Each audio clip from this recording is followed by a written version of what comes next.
Bow, bow, bow. Smash! Hi! I'm here. Oh, wait. There we go. Sorry, I had echo in my ears. That was weird. That was weird. If OBS changed how we do stuff. But hello, Albert von Despia. How are you doing? And why am I getting notifications? I am currently advertising the stream. Hello, Talan. How are you doing? 2, 6, 1, done. Yeah, hand come from now 261. Impressive. Why am I getting so many notifications all of a sudden? Down, people reacting. Okay, yeah. Whatever. Hi, Samadwin. There we go. There we go. We got stuff stunned. Okay, how am I going to advertise this stream? Why am I a cat? No, I'm not a cat.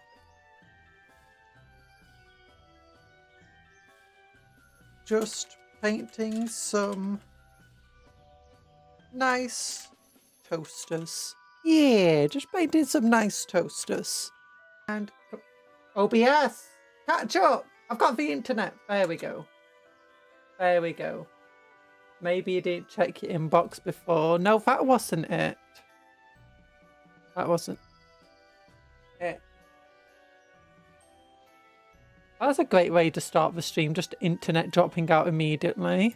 I've asked my father if he can blooming phone up the internet service provider and complain. But we're not getting the speeds. A reliable connection, but no, nothing's happened. I've also asked if we could get like an Ethernet cable like moved into my room, or you know, just so we can have like a wireless thing nearer to me and not just in the study. But whatever. Because he doesn't get the entire issue of his internet constantly cutting out because he's in the study where the wireless box is. Meanwhile, I'm just here with my internet always cutting out. Oh, but how are you all doing today? I hope you're doing super duper ultra well. Super duper ultra well. Like a cupcake on water. Wait. Cupcakes don't like water. No. It makes us all mushy and weird. Ow. I don't want to imagine anything. Or AI adverts. Imagine if you can build anything just by thinking about it. It's like, no, that's not just by thinking about it. You have to ask a bunch of questions and give them some stupid, horrible looking thing that makes no sense. Oh. But there we go. There we go. I've got stuff. I finished painting the grot band, by the way. I finished painting the musical. I'll show you. I showed you from almost finished yesterday. I'll show you from finished today. And where exactly they are now for finished. If you're on Discord, you might have seen my pictures of a big truck. I'm still not good at taking photos of models, especially big ones. Especially big dark ones. I don't understand phones and cameras at the moment. Because cameras keep wanting to auto adjust for stuff. It's like, oh, it's too light. I'm going to auto adjust for it. And it's like, but now it's, now you're making things look too dark. It looks all awful now. It's like, stop auto-adjusting. It looks right to begin with. I mean, I know how to change my hand cam so it doesn't constantly do that because it's annoying when it does. Also potentially causes epilepsy. But my phone camera, everything I keep doing to it, it doesn't do it. Yeah, setting up a wired connection is probably best. My dad, who works in IT, gets fed up with internet providers, and since many of them aren't great wirelessly or necessary tech is wired now, unfortunately we are kind of in a weird area where technically our router is just picking up a wireless connection. So if we plug in directly via Ethernet cable, it's going to be marginally faster. Because as long as the route goes effectively with Ethernet, as long as our router has internet access, we will also have internet access. It's basic our route. Apparently, our router ends up just like picking it up from a big old wireless box somewhere accordingly. I don't know. I also work in IT. Am I on Father K-Track? Hi, Anthony. Hi, Officer Bucktud Russell. How you doing? What's a router? A wireless router. I don't know. Just ask for toasters. They might know. Bam, bam, bam. Smash. It's so warm today. Yeah, here we go. Here's our battle fortress. And here's where the Orky band is. You can see. Here's our drummer. Here's our drummer. Oh. No, it doesn't want to focus on the drummer. There we go. Look at the drummer. And he's got paint all dripping down his drum and stuff. Oh, there he is. He's finished. I wanted to paint for eyes, but I couldn't actually see his eyes to paint the eyes. But yeah, this is finished now. We finally, after 7 months, it's finally finished. Wah! Big old thing at the front. Oh. Buzzsaws instead of a death roller. Oh. And there's the guitarist with his fingers in the air. Oh yeah, there's the other guy, the bass guitar. You can't see him very well. But he's there, and then you've got that squeak. Add more Daka, there's not enough Daka. It's a war fortress. It's a looted scrap fortress. That's what I call it. Oh, that's not on properly. There we go. Do. Look at this, though. It's so cool. I like this. It looks like a complete noisy mess, but I think that's like what an orc should be like, you know? Just big old noisy mess. Also, there's a super well painted bottle. The best thing I've ever painted in my life. Look at that bottle. It's so impressive. Yeah. I literally positioned it just so you can see the bottle. Because I'm like, oh yeah, and then I finally got round to painting the sign on top. I decided it might be. I've decided to use some Rise of Us on it, to, you know, and it looks cool actually. Rise of Us, really cool paint. Yeah, I decided to I painted it normally, and then I just threw blue paint at it, and then threw on then dabbed some of the blue paint away to try and create this idea that the orcs literally couldn't reach it. Well, probably the grots, they just tried throwing pots of paint at it and stuff, and then some of it's broken off as it's been going through the battle. That's what I thought would be fun. No one thought to paint the banner pole before it went up there. That's the idea. But yeah, it looks pretty cool, I think, in the end.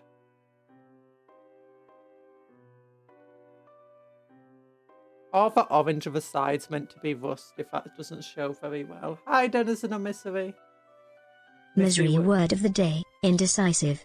I am indecisive about whether or not to magnetize my crisis suits. I magnetize nothing but the basis of my models. Saw that wagon in your Discord, it looks so good. Thank you. I don't think the paint job necessarily works too well with the conversion in terms of, does it justice, that's the word. But I did the best. I really wish I painted more for grots before putting them on for model though, because my goodness.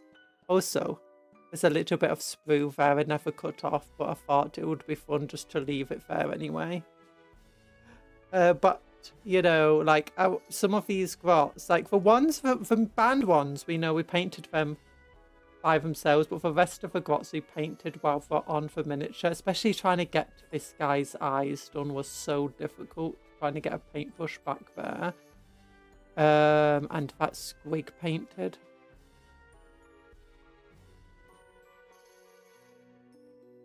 So yeah, I think at the end it went well. It went well. Enough Daka to feed for one. Nah, we need more Daka. Also, there's a little bit here for Arc Skull. You know, it just doesn't appear. Because the big old lasers in the way. It looks so messy. And I feel sometimes that messiness might come off as just badly painted, rather than purposefully messy, or painted to be purposefully messy. And like paint leaking around and stuff, which was the goal. But you know, still, I had started painting this like 7 months ago, so there's been a substantial difference between my painting skill between when I started this and where I'm at now. Well, that being said, I think I did this gun really well, actually. Like, that looks surprisingly well done, that gun. And some of these other areas.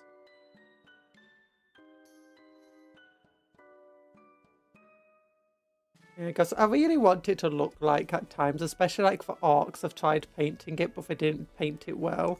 Like trying to paint over a rusted door that's got a handle on it.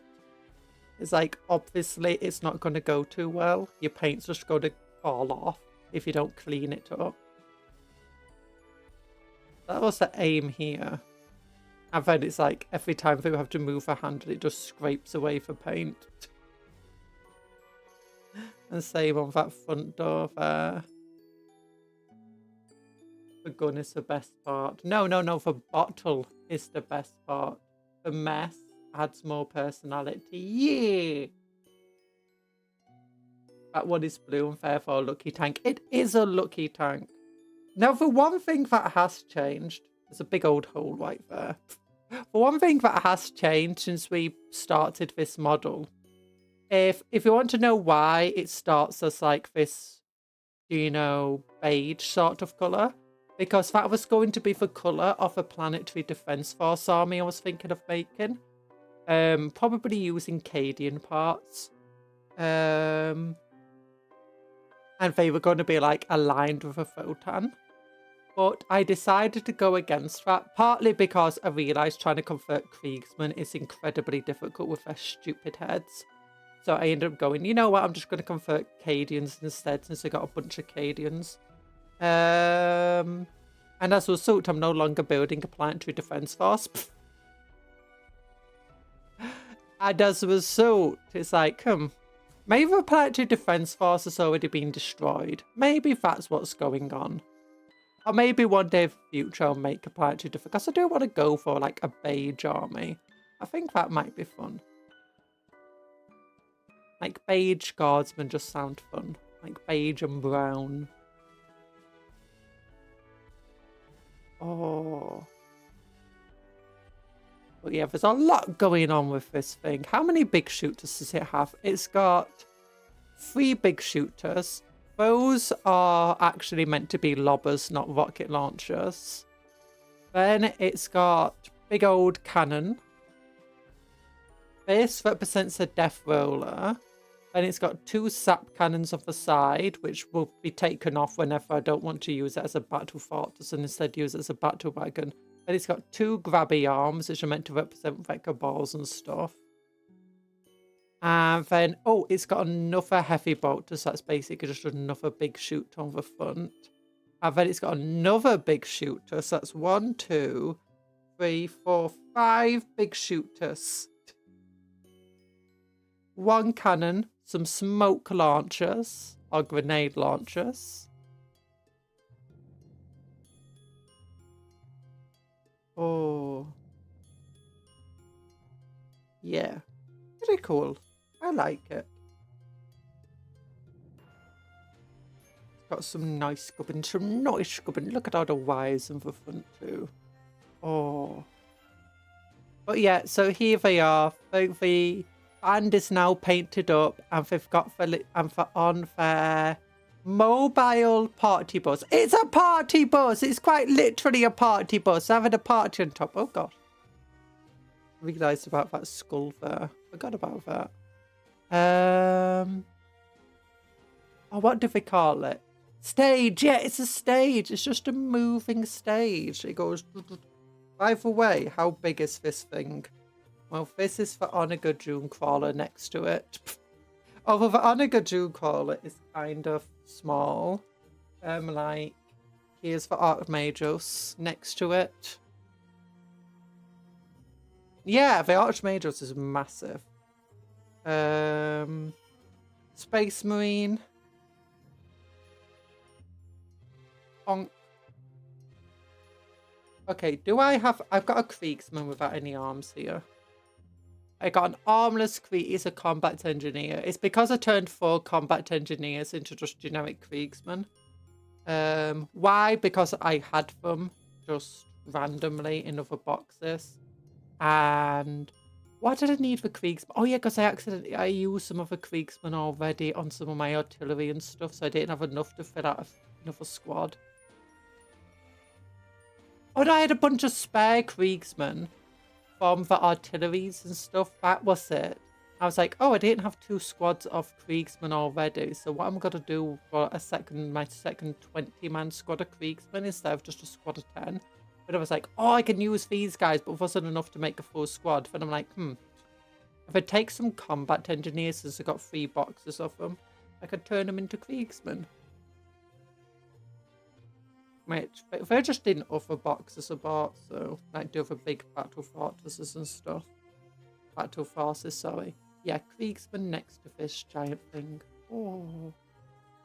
Next to a grot is much bigger than a grot. They only know one music genre. Rock and war. Rock and war! Yeah. Also, it's very hard to tell because I didn't paint it right. I could probably do that better now. But on that screen, it just says, wah! Yeah. Also, if you wonder where all the bits are from, this type of stuff here is just plasticard. The mech guns are these parts and these parts here. These are from Killer Cans and or Death Dreads. That's from an Imperial Knight. They're from Mega Knobs. That yellow one is from Death Dread as well. Not Death Dread, Mech Guns. That is from an Impulsor, a spare piece. This blue bit is on top of. Don't know what that's from. These are from Big Mech. No, Death Dread. Death Dread. That's some of the Arc Boys, the old Arc Boys kit, like the super old one. The band was just bought from Etsy. These guys are from the Mech Guns kit. These guys in the cages are from the Dwarf Miner kit. That guy's from Mega Bossin Mega Armor. The main vehicle base is 3 Chimeras that were just badly converted. From when I was a kid. That bit's some for Photon. These Arc Skulls you see everywhere. And the other one here. Those are from the Arc Boys Old World kit. Not the push fit one.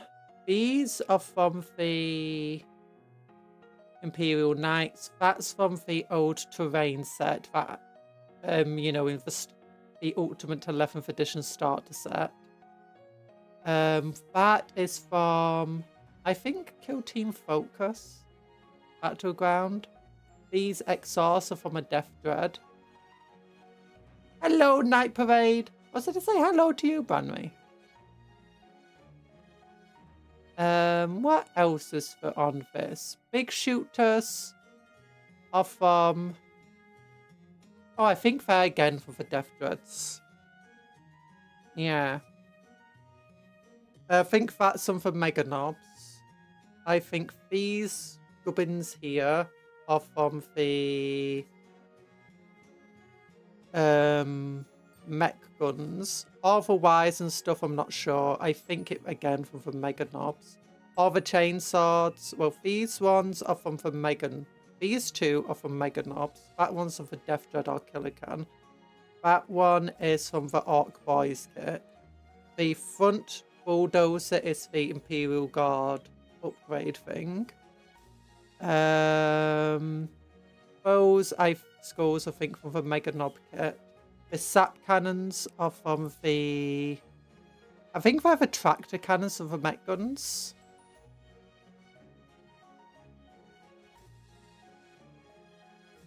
And no idea what that bit's from.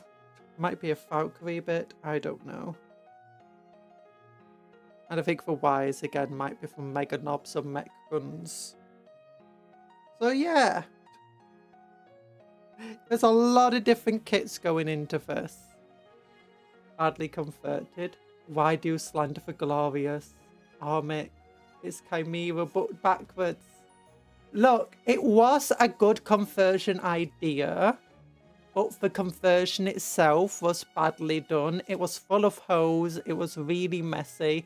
Every time it moved the gun, the back to it, the lip at the back was too high up, the wall, or more accurately, the body was too low down. So every time the turret moved, it clipped against the back. On top of it, it was kind of badly painted. And to cover up some of how badly it was done. Oh no, because it was meant to be like, do you know, straight off. It was based on, do you know, the old Soviet T-34 tanks, where it was a battle where they were being made in the factory and immediately driving from the factory without any paint or protection into battle. And as a result, I based my chimeras up on them, like all the chimera conversions I did. So I put battle damage into them. I tried painting them to be like bare metal and stuff like that. So it was kind of terribly done. And it was very hard to reuse them for the guardsmen. Because of just how messy it was. I thought, it'll be perfect for orcs. And I wanted a battle wagon, and I took some measurements from online about how big a battle wagon is. I was like, oh, they'll be perfect for it. Turns out it's a bit too big. This is more Battle Fortress. Maybe I accidentally searched up for measurements for Battle Fortress, not a battle wagon. But yeah, this is Battle Fortress size. I really like, though, my favourite bits of this model is this front bit. You know, where the orcs are meant to come out. Partly because it kind of looks cool, especially when you take it from like this angle. But also, the orcs come out to fear, and then it's like big old electrified wall in the way, and if they try jumping over it, they're just going to get vaporized. And if you try going this way and it's moving, well, good luck, you got a gun on this side, and you got the tracks as well. They're just going to run straight out and just be trapped there. I mean, they can always come out for back. My other favourite part is just the double track on the side. I think the double tracks just look so cool. I want to see actual guardsman vehicles. I think there might already be one, but like more of them, just with double set of tracks on. I think that would just look so cool. Oh, yeah, just right next to one another. It's so fun.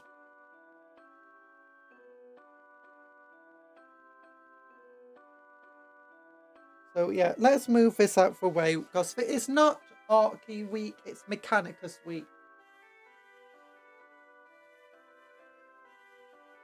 So move that out the way, and it's really warm.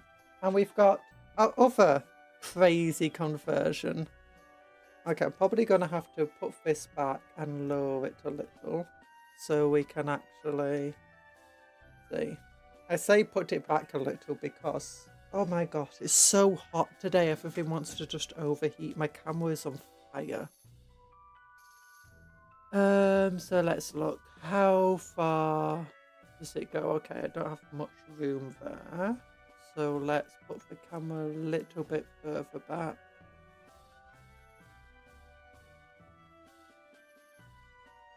I'm just trying to like judge if I've got my magnifying glass. Yeah, I shouldn't be on camera there at all. Yeah, I shouldn't be on camera.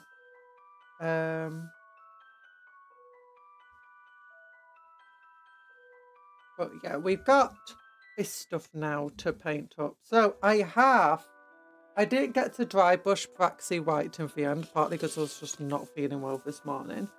And I was finishing the grots up last night. But I have been doing different tests. So I tested painting ultramarine here and didn't like the colour.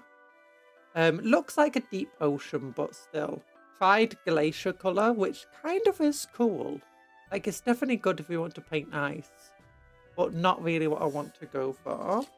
And you have to go really thick with it to get any colour at all from it. But Talisar Blue, once again, just shows why it's the best blue. Talisar Blue is amazing. If you paint it onto yellow, it gives you a nice cool colour, which is the blue that I mostly use for the Battle Wagon. It's just such a good colour. I know it's only base colours. Then I've been testing out how I want to do for bone. So most of this on the body and the head is Ushabti bone. Then over here I tried doing a Reichland shade over. So I want to go for like a beachy colour. Ushabti bone as a base is pretty nice. Well, I did Reichland shade over it, which was a bit too dark. Agrax of shade, which was nice. It was okay, but I think what might be good is actually, I'd also tried painting Skeleton Horde over it, which also worked.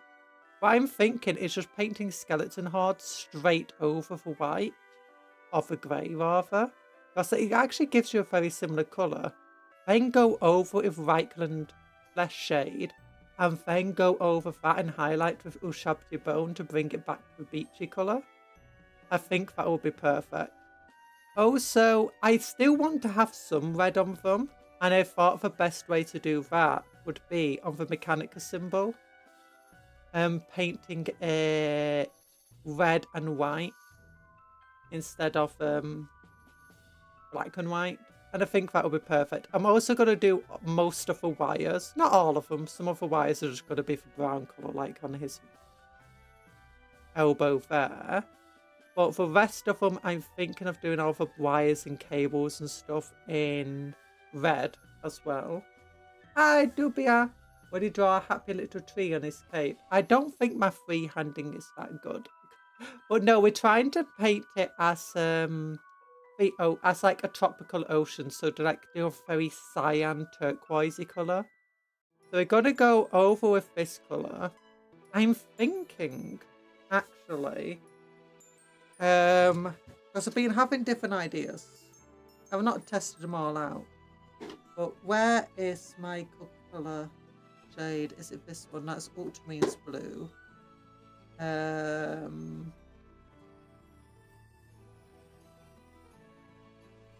Nastrag Yellow.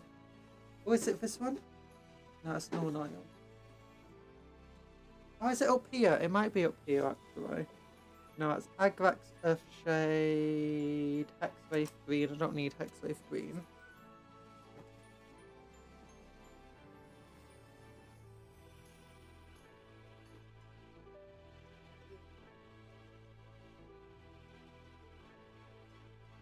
Where is it?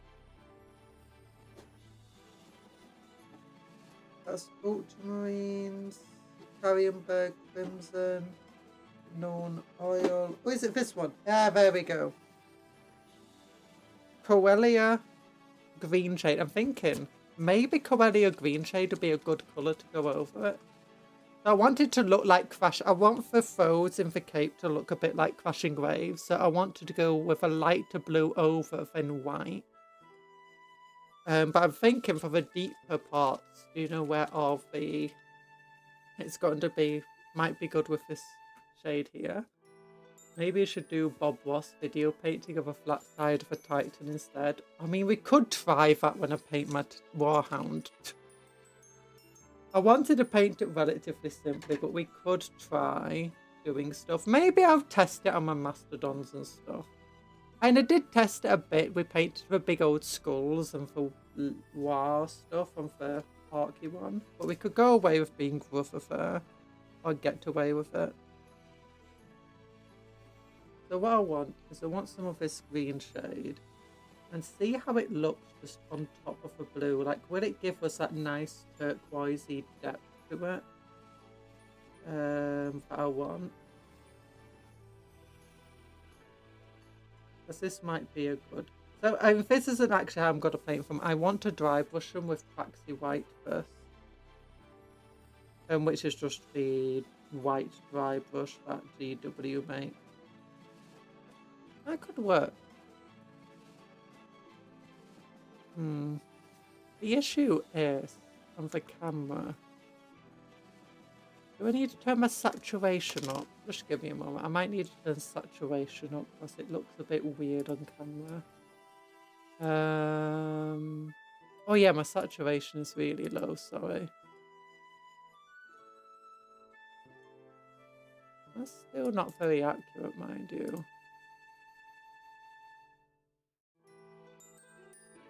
All of the saturation. How does that look?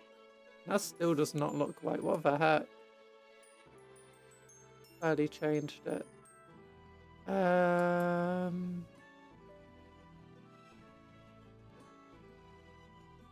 Maybe it's a white balance that's the issue.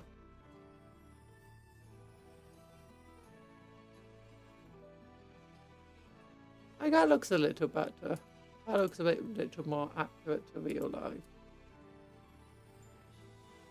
Yeah, I don't want it to be like it is actually. Needs to be more smoothed out. Yeah, maybe we could go with a shade. Whiteland will probably be too strong to make sand. Maybe Cassandra. I don't have Cassandra yellow, unfortunately. I might just have to manually with darker and light bone. So I'm thinking it is skeleton hard first, then Reichland, and then Ushabti over it.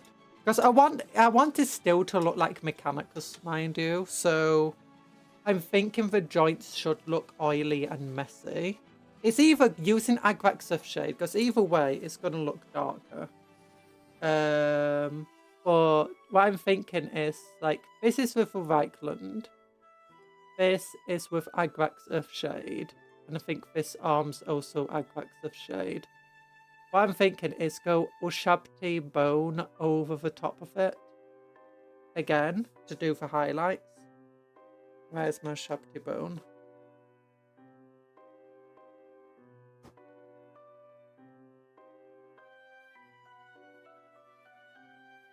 I want to go for a very simplified scheme, so as much as possible it's just the same colour as everything else.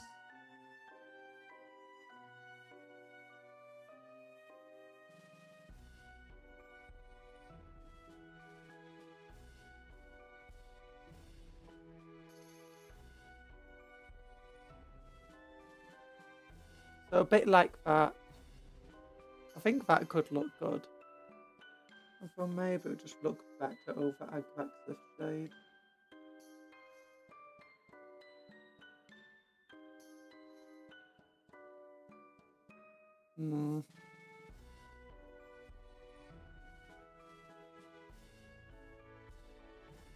I think that I like the extra bit of warmth. I think watered down Whiteland might be good. But the first thing that I actually want to do, we need to get our Praxi White. And we need to get to dry brushing. Honestly, the Hastavi feel like they'll be relatively easy to paint. Because they've not got too much going on. I'm just going to do everything that's not robes to be effectively bone colour. Except these shoulder bits will be gold. The wires will be red. This bit will all be bone, except some of it will be gold. Weapon will be blue and gold. Same with a little weapon up here. Part of the eye will be gold, or parts of the face will be gold. The tubing will be red. I am thinking do the eye red as well. But this woman, she is going to be crazy. I'm thinking I want to make the Mars implications of her be a lot more obvious. Like, as an actual tech piece, she'll be wearing the colours of Mars, but she'll also be wearing the colours of her homeworld. So I'm thinking the robes would be blue. Partly I'm thinking the robe should be blue because it looks like it will make great waterfall colour on it. Especially if I do the bottom edging all white and lighter tones, like flowing water coming down and over neck and stuff. For main armor parts though, I'm thinking of doing red for Mars. The tentacles, I'm going to go for bone, except for spikes on the end, which are going to be just like steel silver coloured. The Mechanicus symbols, then I'm gonna have some gold. If there's just so much going on with it, it's hard to like decide what I want on each thing. So yeah. But when I was looking up about how you'll do how tech piece and stuff work, is that the tech piece armies could be any colour at all. Like, each tech piece is as likely to colour their own army. Well, each Forge World might have their own colours of their own armies. But each given tech piece, if they've got like a Skitarii cohort that they've made themselves, they might just choose to make that whatever colour they want because it's theirs. Same with like servitors and stuff. They're not necessarily just going to make it red. Especially when it comes to explorator fleets and like fabricator generals and stuff. White primer for your black primer. It depends on what you want. This is not white. This is a very light grey. And it's purposely a light grey so that when I dry brush white over it, the white will still be lighter than the rest of it. But it depends, really. The orcs I primed in yellow because, well, sandy dust. So it's kind of brownish yellow colour. Partly because, you know, I was painting the main body of that vehicle beige coloured. But also because I think it just works much better with trying to paint green skin over it. Especially if you just miss any areas. Yellow patches aren't going to be that weird. And especially like on like archy armor and stuff, it's just going to look dirty. It's going to add like this layer of dirt and filth, especially when painting contrasts over it. So that's one of the reasons why I paint them yellow as a basis. But I also do the same with my nids because I paint their skin yellow and it's just much easier to have that brown starting colour. With my Necrons, I undercoated them white because I want them... I'm going to be mostly painting them via dry brush. So I want the recesses to be white. I want them to be super light coloured. Because it's going to be glowing.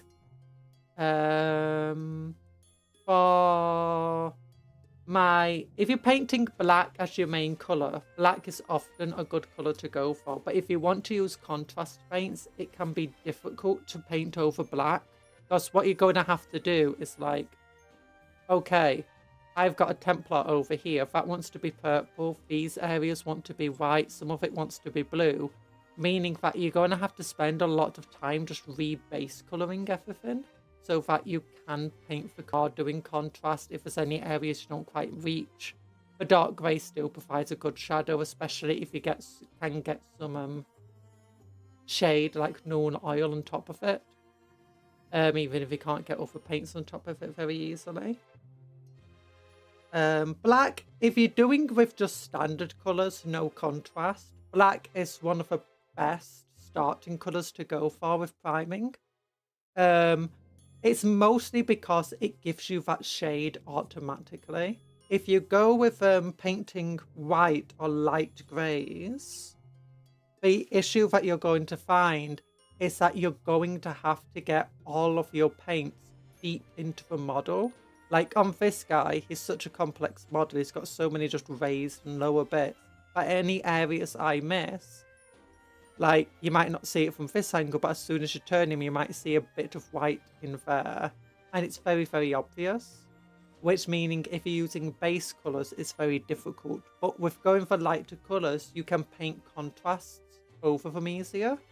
On top of that, depending what colour you go for, if you're doing contrasts, and well, not just contrasts, a lot of paints, it changes what the paint that you're using is. It's one of the reasons why painting over black when you want to do white is super difficult. It's because you're going to have to go for effectively paint a dark grey, then paint a light grey on top of it, then paint your white. Because otherwise your white paint is just never going to, you know, shine through too well. The black underneath it is going to ruin the colour. Similarly, this is like, yeah, well, I can't see it too well, but like the other really dark blues here, that's just ultramarine blue contrast paint painted over grey, whereas that's the same colour painted over light grey. As you see, it's a much lighter colour. So it just controls how your colours will show up. So for these guys, I want to go for a very light colour scheme on them. I want to go with a very light, very bright blue. I want to go with a very light bone colour for their main body. And as a result, painting white is just, although this very light grey, it's the best way to prime them. So it really depends on what your final model's going to be. What your colour scheme's going to be. If you've got a dark colour scheme, go for dark grey or black. If you've got a light colour scheme, you might want to go for light grey or white. I generally don't advise with modern painting methods going for black or white though. I advise if you want to go for a lighter colour scheme, not screen, scheme. Of Citadel paints, this is Gracier grey, whereas these guys were Mechanicus standard. So if you're going for dark, go for Mechanicus standard. If you're going for light, go for Gracier. If there's something particularly you want though, like if you're painting a tank and you want it just be very black or very dark, you might just want to undercoat it black anyway, because it just makes painting such a huge area black just so much easier, especially if you don't have access to airbrushes. And as I said, like for my neck ones, I'm going for white undercoat just so that I can paint the details of them, of the recesses, as more vibrant, more easily. So they might look like they're glowing.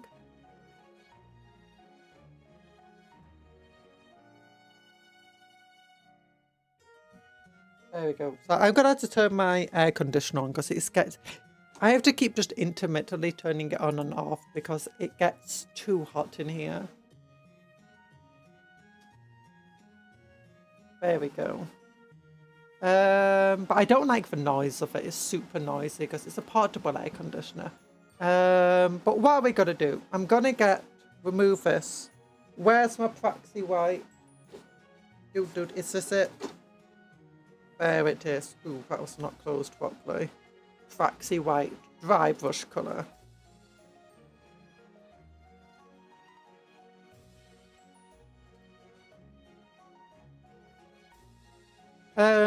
White is a colour I generally don't like undercoating usually, because my favourite way of painting is generally using dry brushing. And dry brushing works best over darker colours. There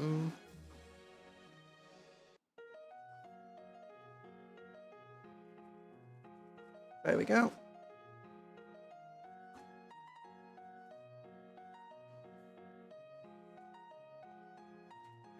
Dry brushing palette. Dry brushing brush. Get a tiny bit of moisture on it. Because dry brushing is generally better when you've got a bit of extra flow to the brush. There you go. And then get some white on it.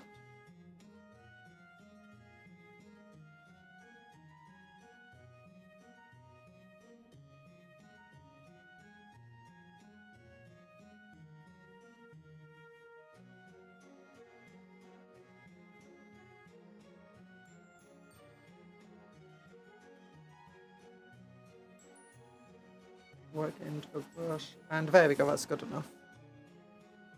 And we'll go over models. So I was using this as a test rather than as like a final product thing.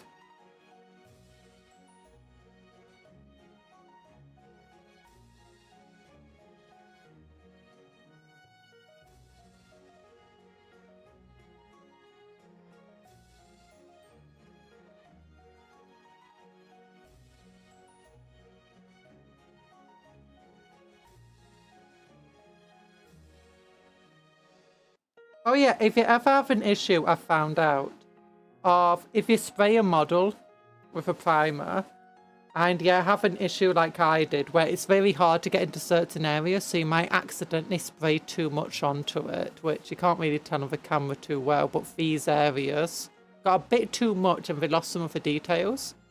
Take a plastic glue, like Tamiya plastic glue, extra thin, and specifically something like Tamiya, not the Citadel one. Get most of the glue off the brush, and then, and by brush I mean the glue brush here, so just do something like this, so there's not much glue, and then you just tap it into the model, into the areas of the paint is bad, and just tap it into it until the details start to pop again. Because I tried a number of methods, and that was by far the most successful method I've had of regaining colour onto a model. Not regaining colour, regaining detail that was lost thanks to dry brushing. The two models that suffered from it the most, I could tell, is this one, with the wires losing some of the texture. And some others.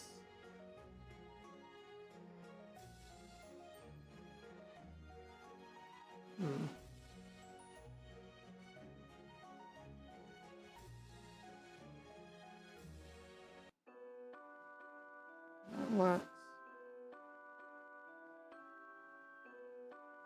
Yeah, the reason I'm just going for practice, just to get some natural, let's say natural. Dry brushing white over it first creates just these areas that are going to be lighter than the areas underneath them. And as a result, when you start putting colours, I keep breaking this guy of his base. Or her base, this is Guitari, could be either.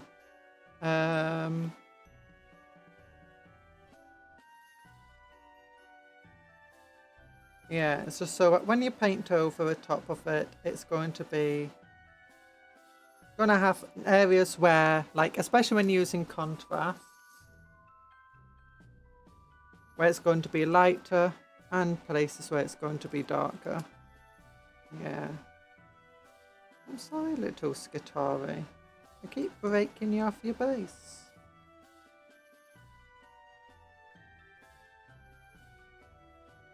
There we go. It just fell off. Okay, maybe we should put some of the paint here as well. Not paint glue.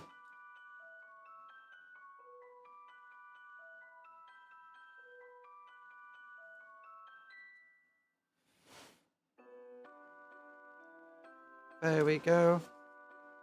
Then this dude.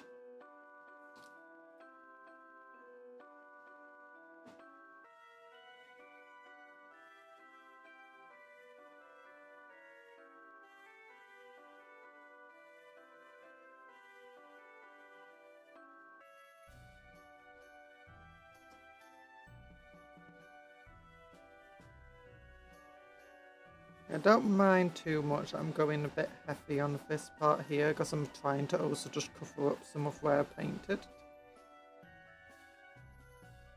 There we go. And then we'll work on getting the base colours done, which will be done with Palisar Blue, Skeleton Hard. Skeleton Hard is definitely a Upshabti Bone colour when painted over this grey. Which might be obvious to a lot of people, but you know, it's not always obvious. Citadel paints can be difficult to tell which paints are meant to be, you know, work with which other paints. Because they don't just make a colour, like they don't go, oh, this is just a skink blue layer colour, this is skink blue, you know, base colour, and this is skink blue dry brush colour and skink blue contrast. No, each one, it has to have a different name.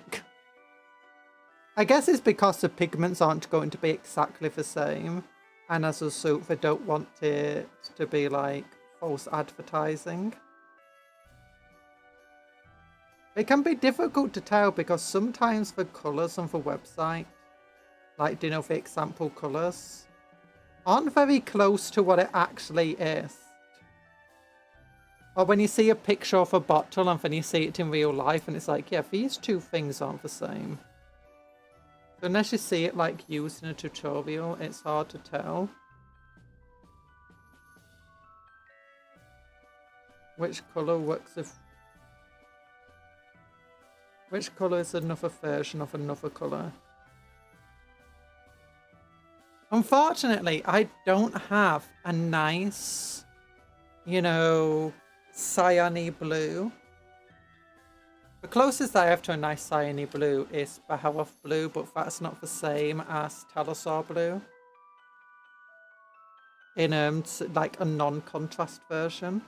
Which I would have liked to try and like solidify the colours a little bit, because sometimes contrasts go on a bit weirdly. Which usually I don't mind too much because you can use a completely different shade to solidify it and it's just part of the scheme. But when you've got like a very specific shade you're trying to acquire, like, I didn't mind it for arcs. It's like, I don't care if each of the blues looks a bit different because they're arcs, but they're individuals.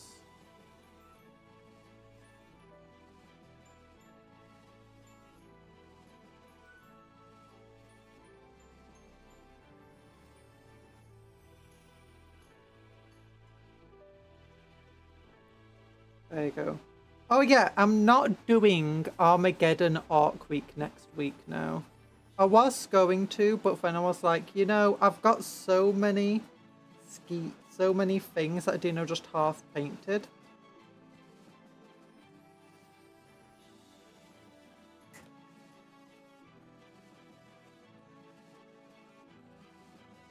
Like, I still got my darn neophytes that aren't fully painted yet. And the Space Marines, I'm like, okay, I'm not going to start painting a bunch of arcs while I want to paint these dudes.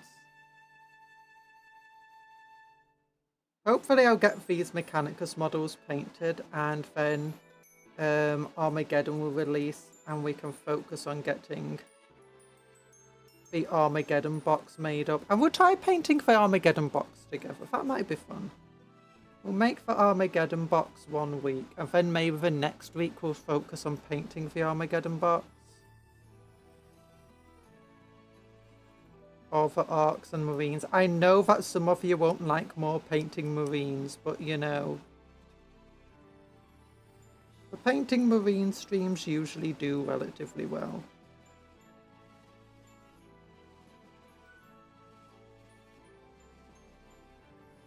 There we go. There we go. Oh, what do you think is going to be available to pre-order next week? Do you think it's going to be the starter set? Because we know something is going to be available to pre-order. Do you think they're going to do the starter set? Or do you think that's going to be saved until the week after? Oh gosh, that's a big old lump of dry paint. I've not really used much dry brushing paints before.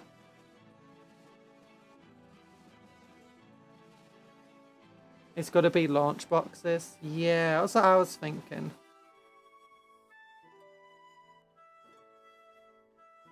Maybe Kyphus Kane. Oh, Kyphus Kane, yeah. Kyphus Kane's probably going to come out. Marine painting streams doing well is the most depressingly true heretical statement I've ever heard. It's not heretical.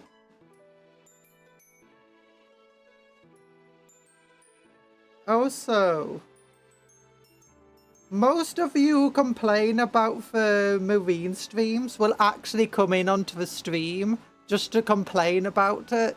And they just keep making multiple messages complaining about it. And you know, YouTube likes it when people do that.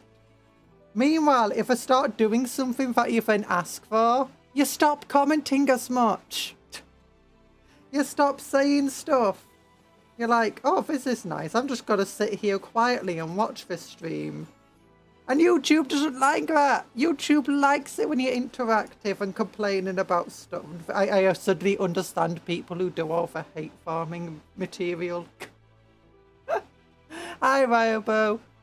By the way, although, if I remember rightly, Yavik pre-orders about 2 weeks after the model reveals, so maybe June 6th. I don't think so. Often when it's like these special Yavik is a proper full-time model. Kyphus Kane seems to be a one-and-done model, as far as I'm aware. It's probably going to be a celebration. It might be available for a limited time. That being said, there are some models like Eisenhower,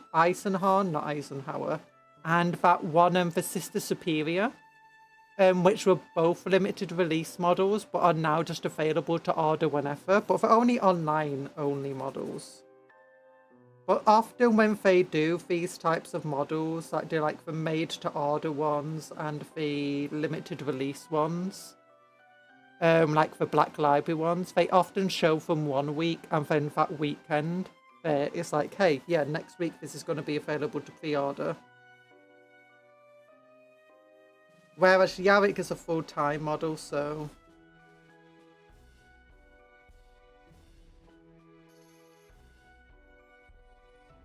I don't know. They said specifically that it was going to be fieldable soon, so I'm thinking he's getting a rule set. Oh yeah, most of these models do get a rule set. Legend rules. It's like Theron Iros, the guy for Thunderhammer. He does have legend. If they immediately make rules for legends, I mean, maybe not. Maybe they will make him a full-time model. I don't know. He is pretty popular. Writing for Legends bin. It wouldn't surprise me if he is going to be writing for Legends bin, but I also wouldn't be surprised if he wasn't.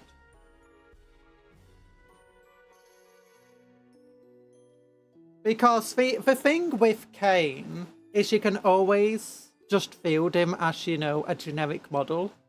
And the same goes for, like, a lot of the things. Theron Aros. Yeah, sure he has a Thunderhammer, but still you can just field him as, like, a Space Marine captain or a lieutenant. And similar with a lot of the other models out there. The Sister Superior character could easily be fielded as, well, a Sister Superior in any other army. Just generic. Eisenhorn can easily be fielded as just a generic Inquisitor. And Kyphus Kane can easily just be fielded as a generic Commissar. Or maybe you might replace your command squad character with him. Jurgen can be made a veteran guardsman with a melter gun.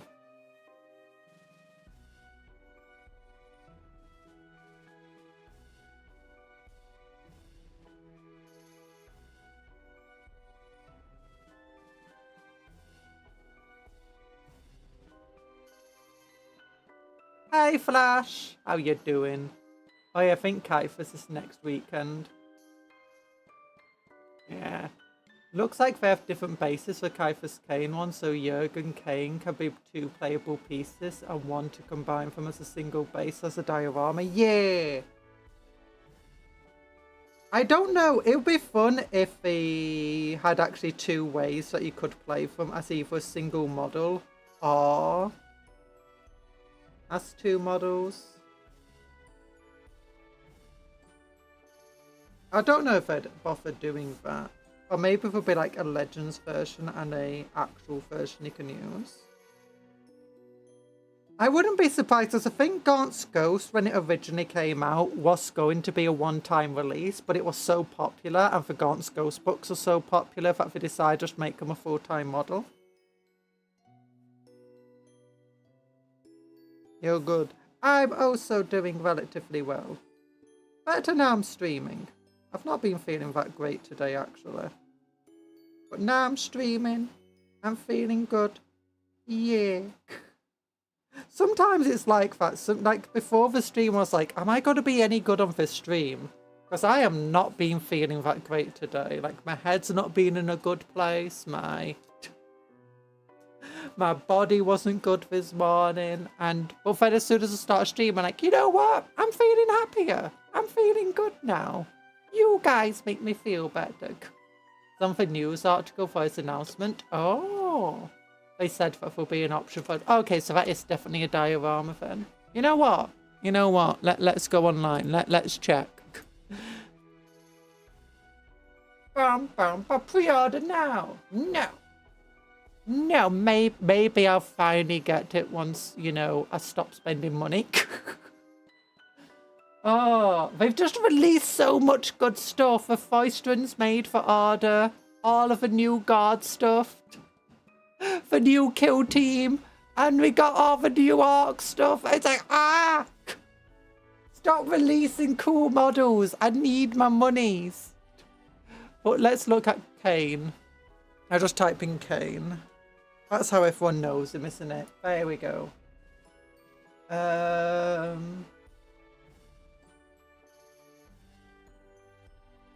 kit comes with the options. Oh, mini diorama, okay.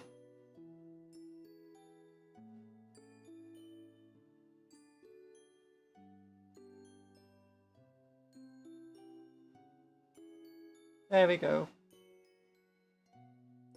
Jurgen is dressed in his traditional garb. Some of our favourite details were luxurious sculpted sideburns and Jurgen's flask and mug so he can keep his commissars supplied with tanner. A beverage not unlike Reclaf, except very few non-Fallons seem capable of tolerating it. Yeah.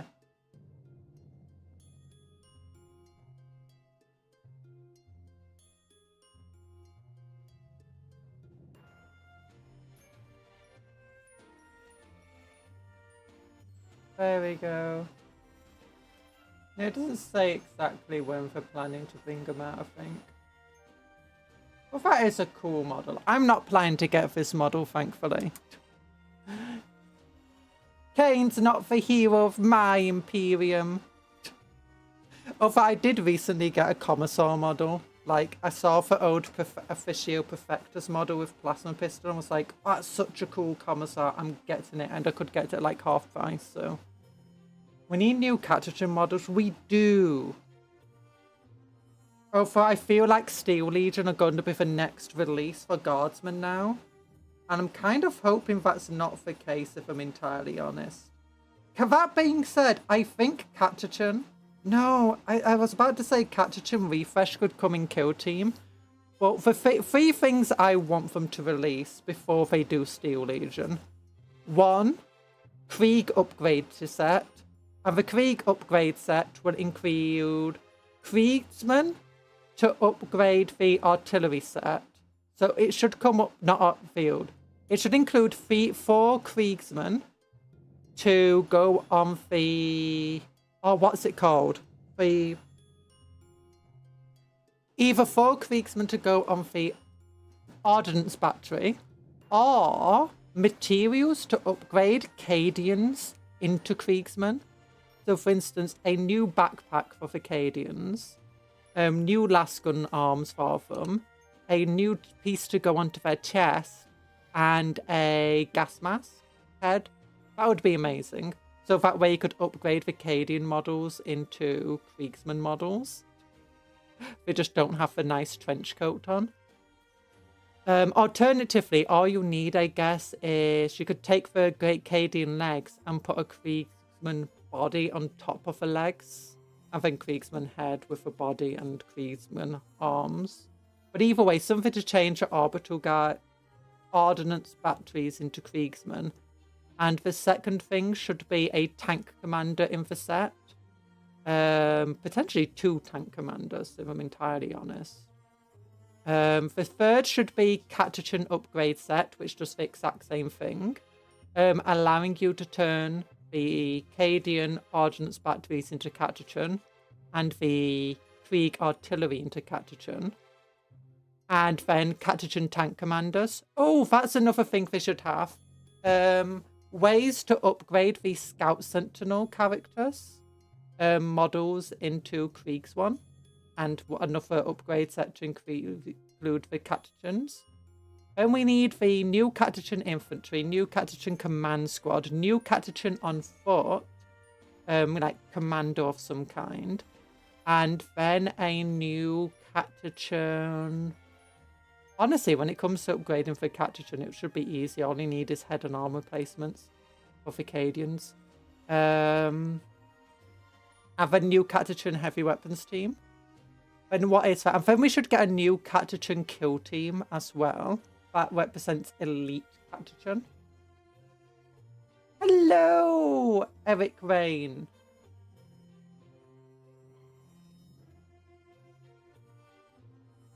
I reckon we will get Talon Desert Raiders before we get new Steel Legion, potentially.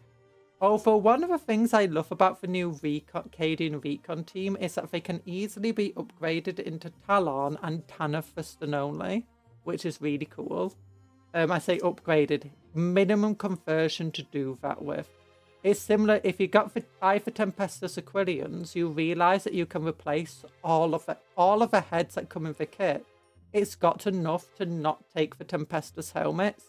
And as a result, if you want to play them as Elysian drop troops, all you have to do is just use the alternate heads in the same kit and paint them as Elysian drop troops. Or alternatively, just paint them as Cadians and they represent Kassakin drop troops. Well, I really love that about the new Tempestus Aquilians and these. I've not seen the Recon kit fully, but from what we've seen of it, like the models, it could easily be turned into Talon Desert Raiders. Recently got my first Warhammer figures by getting the Ultramarine Fix Honor Guard from Joy Toy. Ooh, that looks cool. Look, the Joy Toy figures always look super cool. Catachan tanks, where do they have the space in Catachan to train with tanks? Well, actually, some of their cities have the spaces on Catachan, I believe. They also, I believe, Hellhounds and Scout Sentinels with Heavy Flamers are both very common on Catachan, and Chimeras. Partly because the Hellhounds and the Chimeras are both amphibious. Chimeras especially are amphibious, so that they can go through the swampy land pretty easily and over the many rivers and fords that they have. Meanwhile, they use their Hellhounds, both the chem weapons to kill, you know, the bugs and the monsters in the forest, and the flamer ones to burn out great tracts of land on, I say great tracts. They routinely burn down the forest, I believe. This might be old lore, but they routinely burn the forest down to have roadways in the jungle, so that there is some capability to trade between cities and to what do they do? Like to get from like campsites and stuff. Relatively safe routes. They're not really safe routes, but they're safer than, you know, having to walk through the forest. And I believe that like the limited farmland and stuff that they have comes from burning down massive tracts of forest and then just keeping that back and then using the ashen land to then grow food. I just want Sly Marbo Combat Patrol. I really want Iron Hand Strachan back. He was my favourite guardsman growing up. I made multiple conversions of him because I didn't like Iron Hand Strachan himself. Because I never liked named characters in terms of it doesn't make sense for one to be in leading my army. But I do love his stats. I do love his background. So I am going to make models to represent Iron Hand Strike. I think I've got my first one where I replaced his arm with a Necron arm, Acadian arm with a Necron arm, gave him a plasma pistol and a really big cape and a big old cigar in his mouth. But yeah, Strachan's my favourite. I was impressed by the quality, so I ordered a Black Templar and Space Wolf so we can have some Battle Brothers. Yeah! Also, I should be painting. Sly Barbo does not lead an army. He is the army. No. He does lead an army, and the rest of his army dies, and then he has to take out everybody else. That's his law.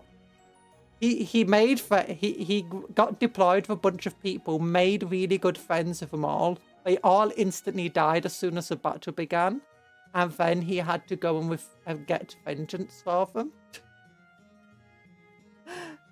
He is the army, but only after the rest of the army gets killed off for whatever reason. Alternatively, he deploys with a bunch of people and they go, you know what, can you just deal with the enemies for us? And he goes, yeah, sure, why not? Didn't Sly Marbo choke out to Space Marine or something stupid? Iron Hand Strachan is also hilarious in the fact that he is just...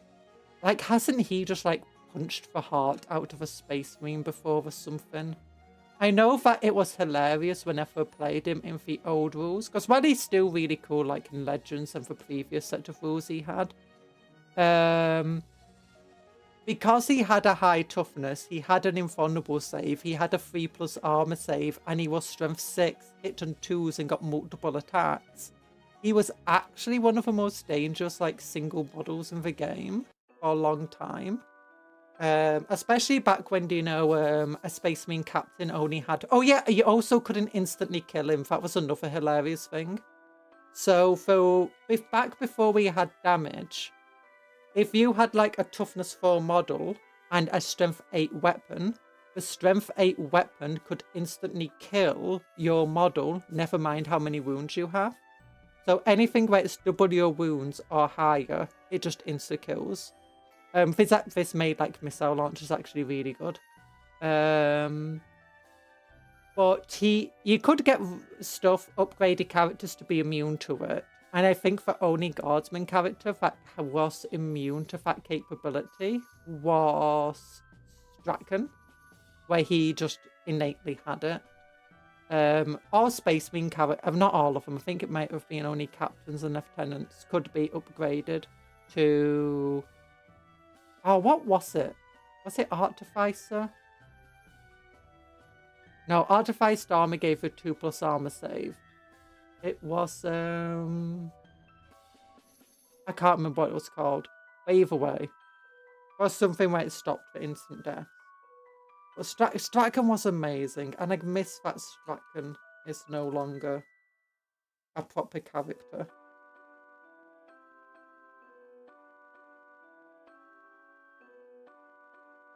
Strachan was the bestest.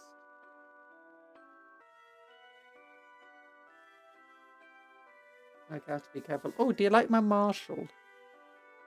And it's maybe a bit too bright, but turn the light off. There you go. He's got a ranger head. And he's got a big old sword arm. Yeah. In the end, I struggled getting his sword arm looking right, so I just cut off half his armor and cut off the handle of the sword. I'm like, your hand's been replaced by a sword. I remember my first ever game of Warhammer, my buddy brought Sly Marbo, and he tanked pretty much a full Night Crusader Fenrir Gatling cannon. Makes sense. Makes sense.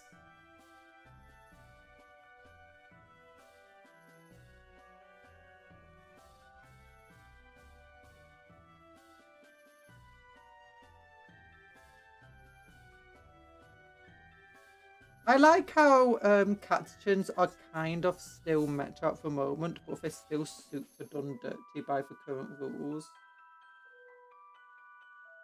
They're kind of meta because what people like doing is put them in a transport and then for a very cheap unit just to put it into a transport, it gives the transport scout move, and then you move up forward and then you deploy them.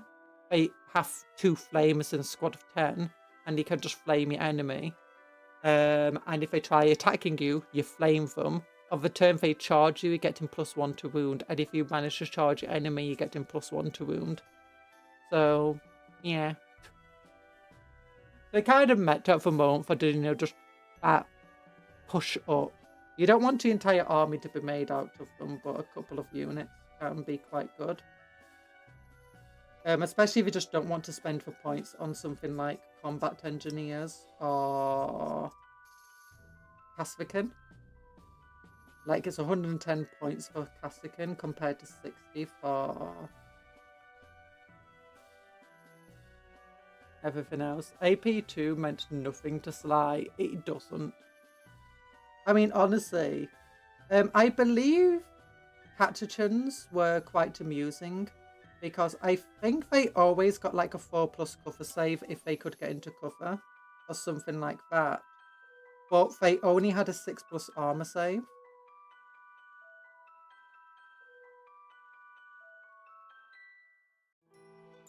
Brian Marbo is actually really powerful now.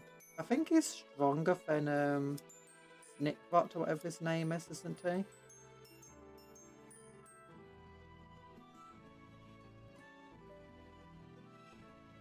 He thought Sly Mobo had a 6+ infallible save and 6+ feel no pains. Oh, doesn't he have like a 5+ infallible save? Or am I wrong about here?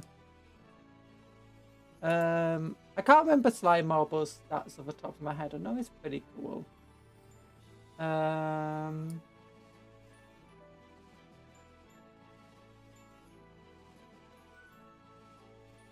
you go, Sly Marbo, 55. He's only 55 points. Oh no, he doesn't have an invulnerable save. He has Stealth, Lone Operative, Infiltrate plus 5+ armor save. I thought he had an invulnerable save for some reason. I'm crazy.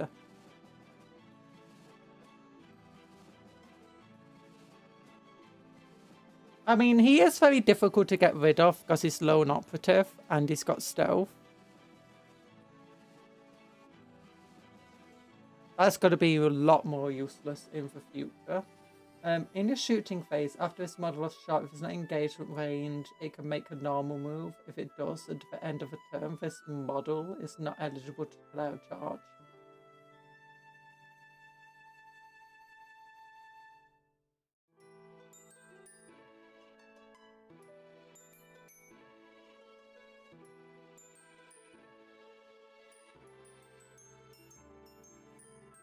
His Ripper Pistol gets... Oh yeah, his Ripper Pistol Strength 5, AP -2, Damage 2, Anti-Infantry 2, plus Pistol and Precision. If they make that anti-character, like if Sly Marbo is going to be accurate, it needs to be anti-character, and then he can just take out knights. 5 attack. Also, yeah, give him anti-character. That'll be amazing. Yeah, no. What do you get if you decide to go instead in recon element?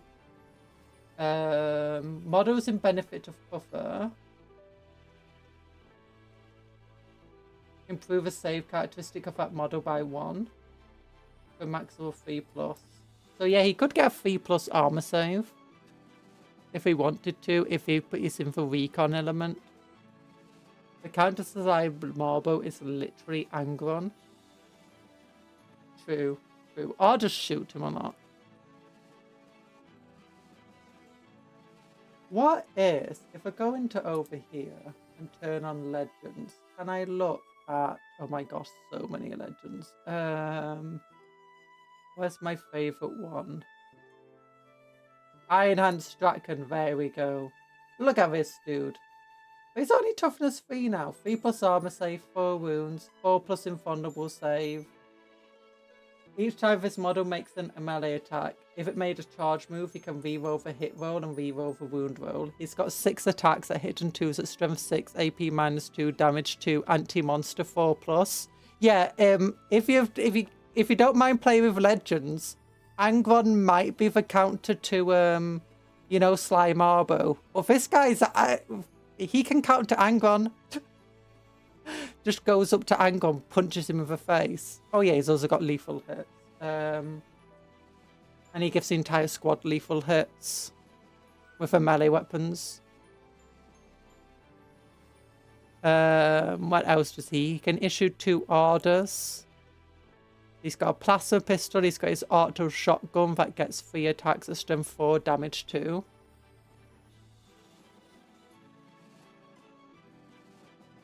That would actually be the most hilarious thing. Oh, and he does have scouts, obviously. Grenades. Oh, I love Iron Hand Dragon. He's hilarious.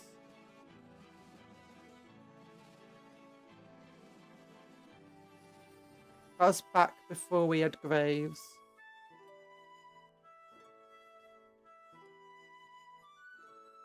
Okay, giant, big old sword man. Woman, sorry.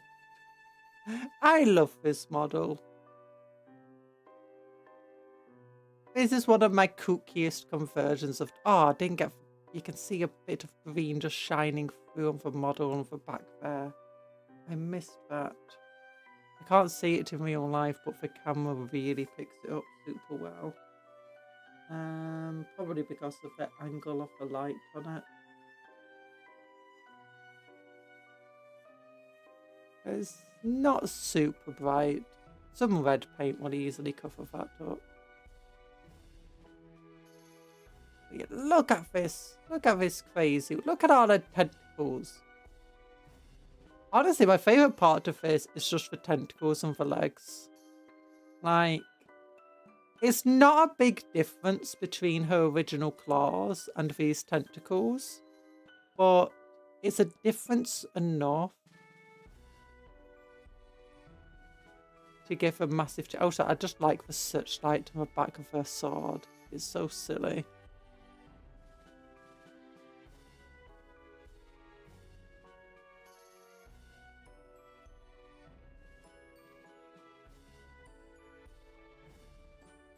Commissar Graves is probably my favourite guard character right now, though. She's good in melee, whether on her tank or on foot. She can use her Commissar ability a bit easier. She's got a few more... She's got 1 extra command over normal Commissars. I'm going to have to be very careful painting this, though, because it's... A lot of these conversions are kind of delicate. That's the issue of dry brushing. I might have to take out a different brush, actually. One that's got less resistance to it.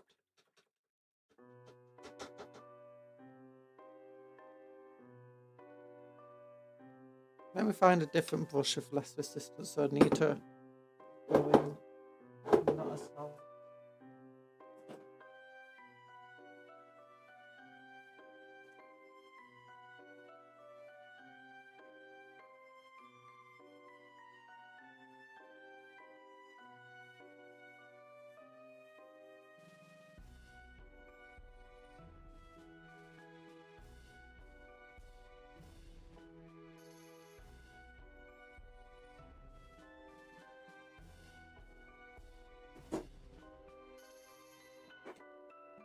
This one better? This one's a bit better. Yeah,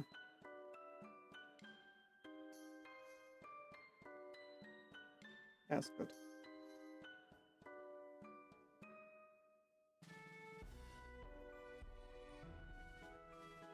It's not as good at dry brushing, but as you can see, some of these areas are a little inflexible. I say inflexible, they're a bit precariously stuck together, if I'm entirely honest with you.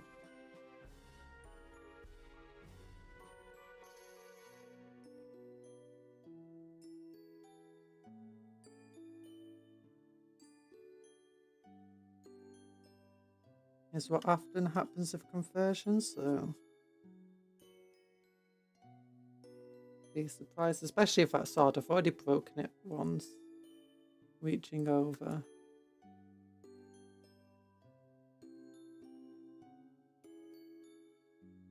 And getting caught. That's probably models getting caught in the clothing is probably one of the biggest breakers of models, at least for me. Especially when I used to wear. I had a bit of a goth phase, which I still kind of like. Where I used to like wearing, and I still love wearing them, it's just hard to get any from Island for Farms. These sleeves that do hang really low down. Do like witches sleeves, you see. And my favourite thing was to go wap, wap, wap, wap, wap, wap. But either way, every time I reached over a model board with them, I'd always just catch the parts of a model. The beep words are just as I get back to my Subnautica bait. The sun goes down and shuts off power, so I can't build a thing I want to build, so I can make it, so I never run out of power again. Weak. You know, just go to bed. Don't you have a bed? Or can you not sleep when you don't have power? Is this in the new Subnautica 2? Or is it the first game? I've not played the second game. I don't know if I want to be honest. Or at least if I do, I think I'd want to wait until it's out of early access.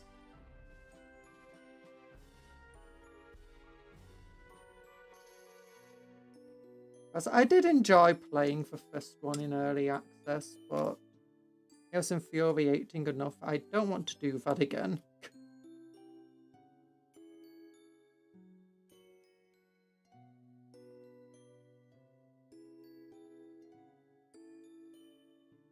Oh no, that's way too much paint. Oh, whatever. Contrast can fix that. New Subnautica. Oh, I've still not played Below Zero. Don't know if I will.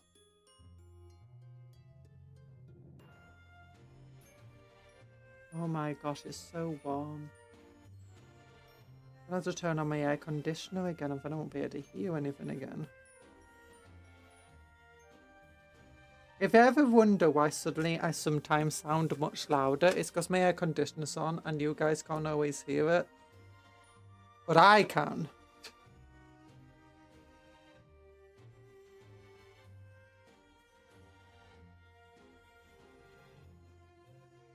There we go.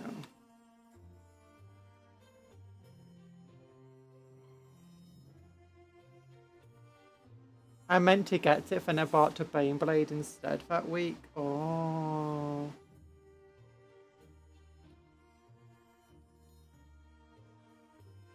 Yeah, I finally think I've decided on what I want my Mechanicus army to be. And I've realised that 2 of the Eye of Terror box sets would be perfect for it. Partly because I know I want 2 of the Doom Riders. I know I want 2 more Onagers. And the new set is just literally the price of Onager plus Doom Rider. I want 2 of them. And then I just get 2 extra guys for free, basically. So I'm like, oh, I need to get it. But then I'm like, no, money. Don't buy it. Don't spend. That's like 84 quid's worth of money. Don't buy it. At least wait. Maybe until... Maybe it will still be available for sale after... what's it called comes out? This new starter set. I'm not planning to get anything after the starter set. Like, nothing else is going to be limited sales. Like the starter set will be. Like for war bikes.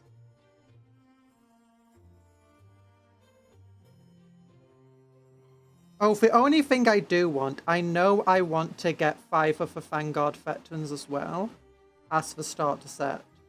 That's the only thing. I know I do want to get some war bikes eventually and maybe a war trike. to go with the rest of my speeder army for my orcs, but I'm willing to wait for that. Same with the tank busters. I'm willing to wait for them. Maybe they'll come out in a nice box one day.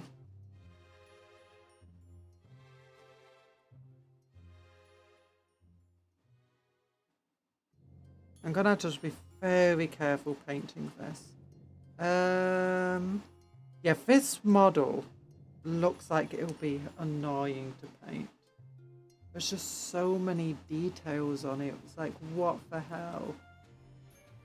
Well, when we built it, we knew it was going to be annoying because it's going to be hard getting my brush into a lot of these areas. So I think maybe going for, you know, I think going for a simplified colour scheme where you just go, okay, there's a bunch of details, but all of those details are just going to be the same colour. I think that's just going to be the best way to paint for Mechanicus.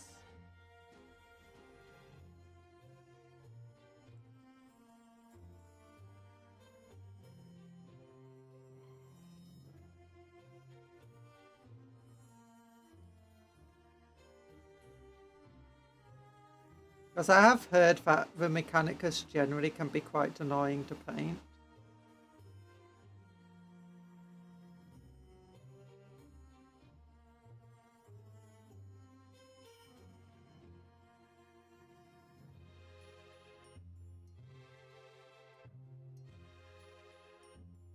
And I think this dry brushing is going to help with that.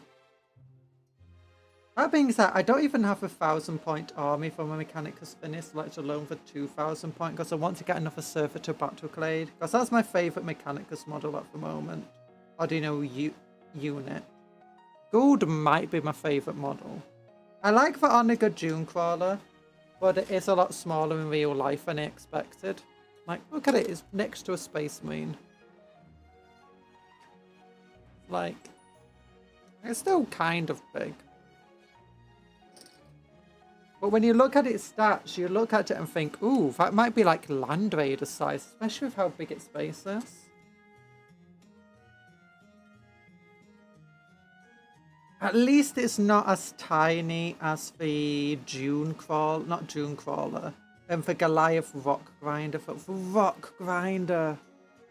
The Rock Grinder and the Abominations have to be two of the most disappointing models in terms of just how small they are compared to how big they look like they should be. Although that being said, when I've been looking at the Rock Grinder stats recently, I'm like, okay, I can understand why it's the size it is. It's not got amazing stats.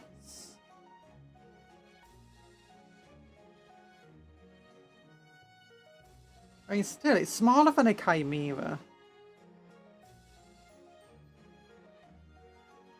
Oh, though I did see a super cool Rock Grinder conversion for Imperial Guard. Or was it for Arbites? Oh, I think it was for Arbites to be used as an Inquisitorial Chimera. And it was based on one that was in Darktide. And they basically armored it up so it was completely enclosed. And painted it black, gave it a bunch of like inquisitorial symbols and stuff. I was like, oh my gosh, that's so cool.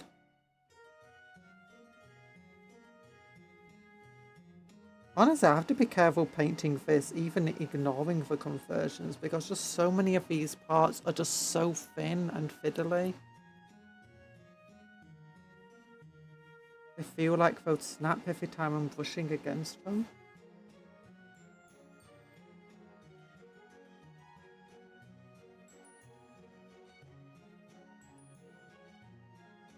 I know I'm going a bit heavy on the dry brush, but that's kind of what I'm trying to do. There we go. By the way, yeah, this dry, I don't use it much, but this is a really cool palette if you ever want to do dry brushing.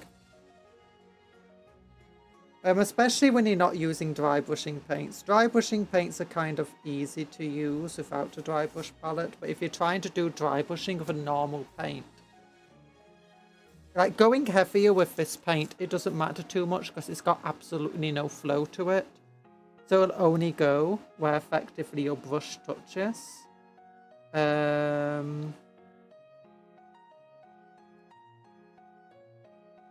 Which is cool. But if you're using a different paint, then obviously, depending, like if it's a layer paint, you got a lot of flow to the paint. So you want to have as little on your brush as possible. This just allows you to have a good idea of how much is actually on your brush and what it's going to look like before you put it on the model. I think because it's plastic, you can just clean it off with some hot water. Maybe a bit of soap. Not too hot water because it is plastic, it does melt.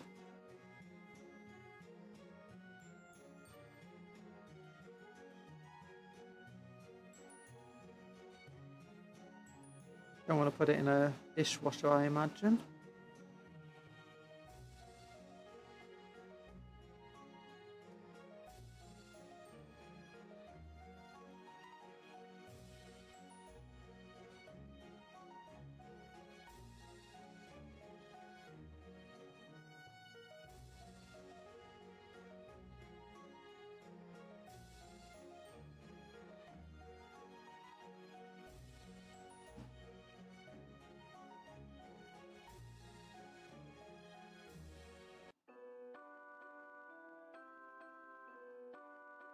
Down, down, banana, na na na na na na na na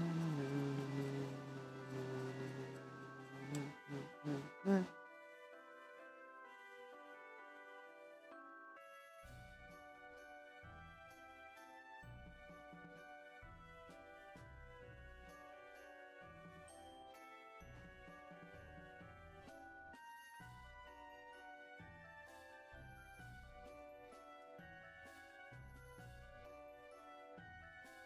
Okay, this guy feels like it's definitely gonna fall off. In fact, let's put some glue on first. Always be careful when painting a model and using glue. You don't want to glue your brush up, especially if you're using a plastic, so an artificial brush. And you're using plastic glue. If you get the plastic glue on your brush, it's going to melt the bristles. Because that's how plastic glue works. It melts stuff.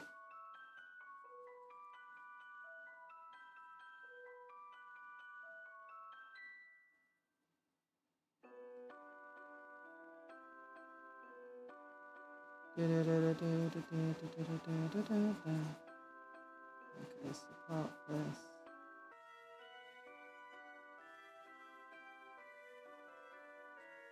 I finished Spy X Family again. I've been watching it recently. Just, you know, just have something to do when I'm eating my foods and stuff. But I finished it, so I'm like, what am I gonna do now? Where's another nice 20-minute show? I've remembered. Oh yeah, I never finished watching Fiona and Cake, so I'm on to Fiona and Cake. Adventure time, Fiona and Cake. Okay, that's not well attached. I'm gonna have to re-glue this piece at the back because it's not super well attached. And hope it doesn't just fall off because the glue melts through what little bonds are already there. It did. It's gonna fall off. Okay, just more excuse for more glue.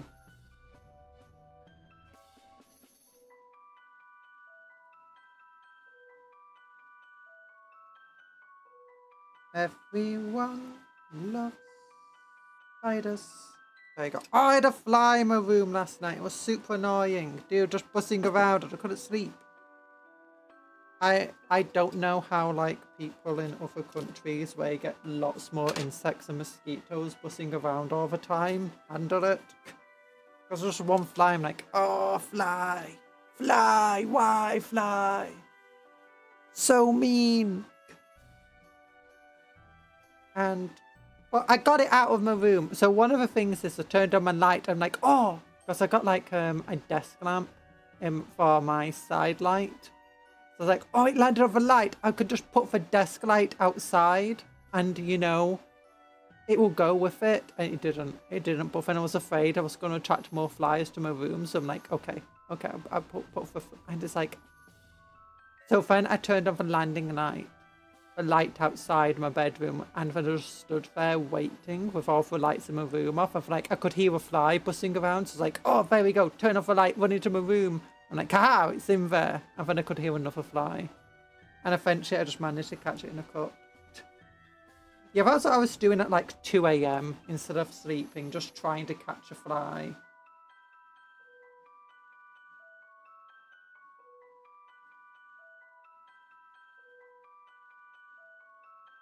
Because, you know, that's just what a reasonable person does. When they hear a fly in their room at 2 a.m. And then I wonder why I struggle waking up sometimes.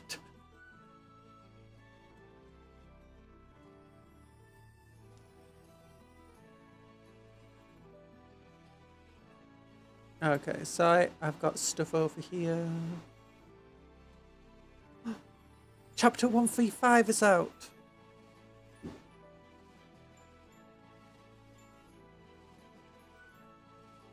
Oh wait, so I've got a Fijian thing. An artist is messaging me.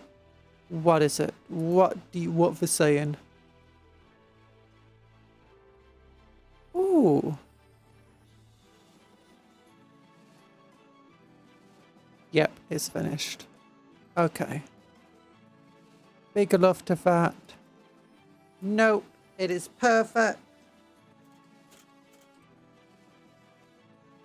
No, wait, I need to click. Why is that not working?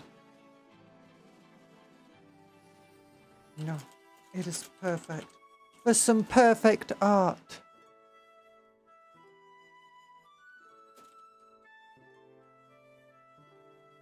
Big old love heart. There we go. Yeah.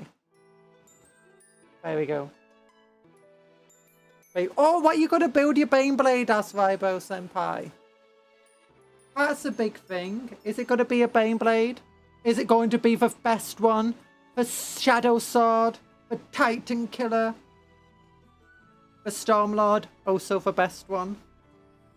Although I have realised one of them has a giant melter cannon and room to transport, and now that one is one of my favourites.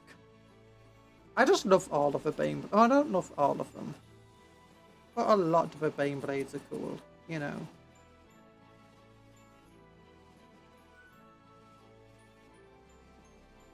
I'm thinking for this one, I'm gonna do all of this trim as red.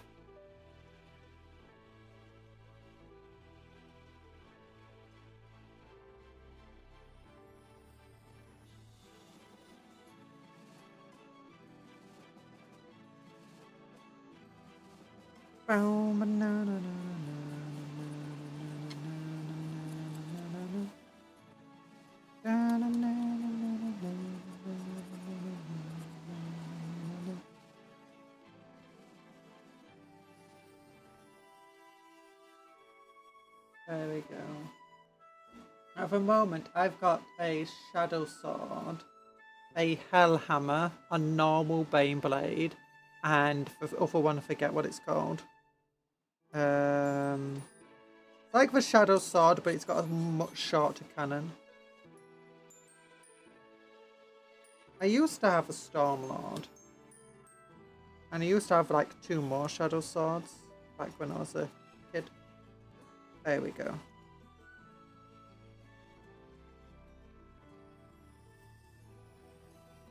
Oh.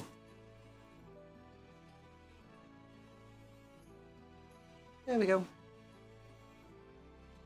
My permission is finished. It is finished every day. There we go. Big old brushing along here. Big old brushing along here. Down, down, na na na na na na na, brush, brush, brush, brush, brush, do do do do do.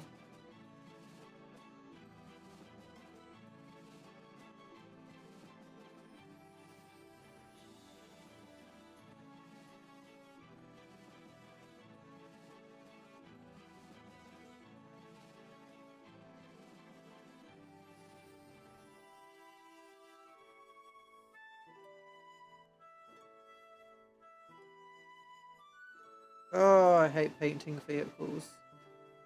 This isn't even like the worst vehicle to paint since it's kind of small. There's not a heck of a lot of going on with it.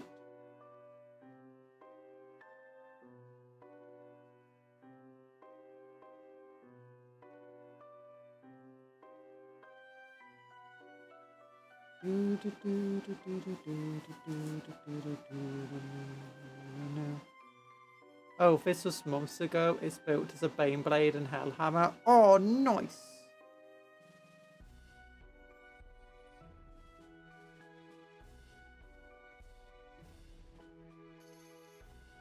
How many sponsons do you get for the Baneblades now? Because you used to only get 2, and if you wanted more, you had to buy for upgrade kit. Does it come with 4 sponsons? 4. Oh, okay. Mine all only have 2 because it was back when you could only have 2 on them. Unless you bought the upgrade kit, and the upgrade kit was expensive. It's like 25 quid or something stupid. And a Baneblade back then was like 75 quid. So it was like a third of the price of a Baneblade just to buy the upgrade kit. And you had to buy it online only, which was difficult for a kid. I was like, yeah, I am not buying that kit. Well, thankfully I don't have to because we pay points for the sponsons.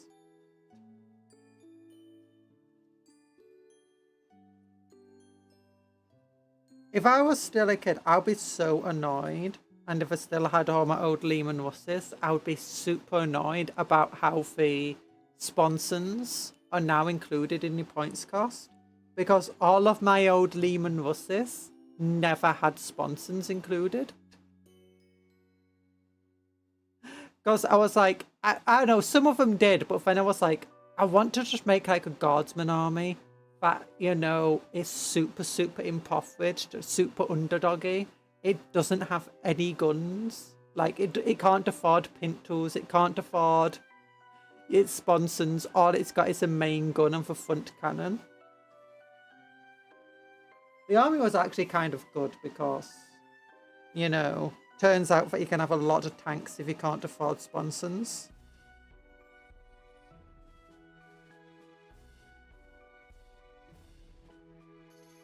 We put an extra 2 in the box years ago, yeah.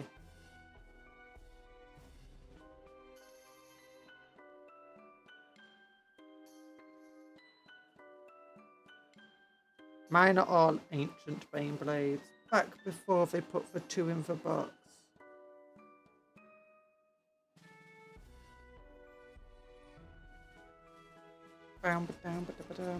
Actually, maybe some of them did have the 2, because I do remember having some that had 4 sponsons on.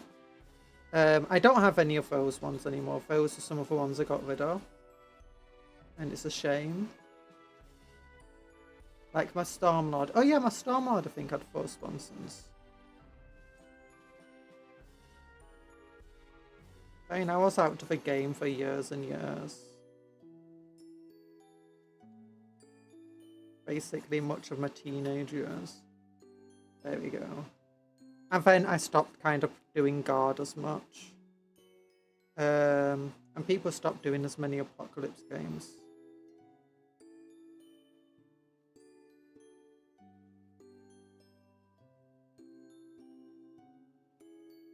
There we go. Da, da, da, da, da, da, da. There we go. I can't remember if I had some that had 4 sponsons because I stole them from another Beyblade. Because it's like, this one can have no sponsons because it's a Titan killer, and this one can have 4 sponsons because it's an infantry musher and a transport.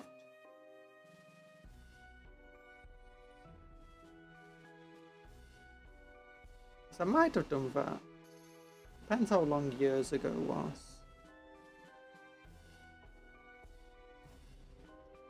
Sometimes dry brushing takes forever, my goodness. Especially when you're me.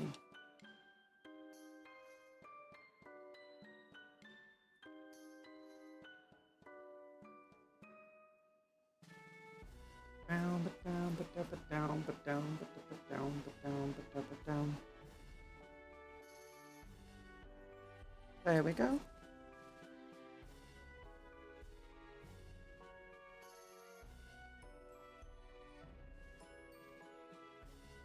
I know that now the Lehman Russ has 2 turrets in the box and full range of sponson options. Because at once they only did, I think, it was the normal Lehman Russ, the Vanquisher, and the Demolisher on 1 turret. Some might have been that. Then it was the Executioner, Exterminator, Eradicator, potentially, on the other turret.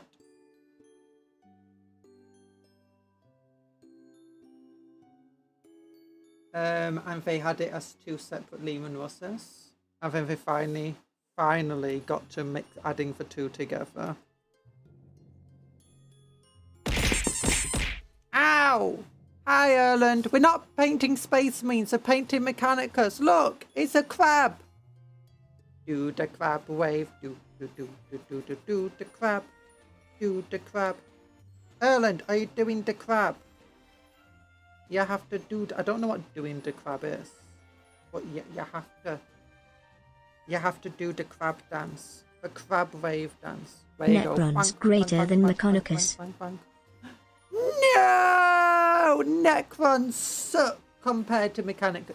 Necrons, I don't mean that. I don't actually know my Necrons upstairs. Haha! They can't hear. Actually, no. In the Attic, you can hear everything. And by everything, I mean literally everything.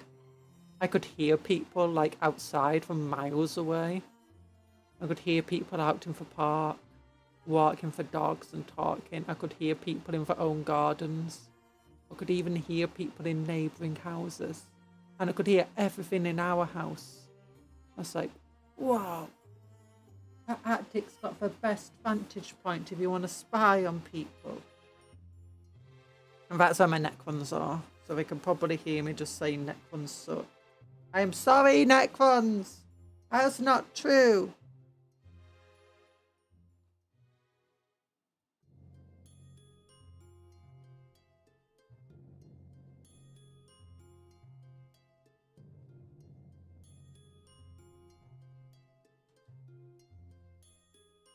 At least it's not Space Marines. Don't worry, once the starter set comes out, we're going to be building and painting Space Marines and Orcs. Aren't you super excited for that?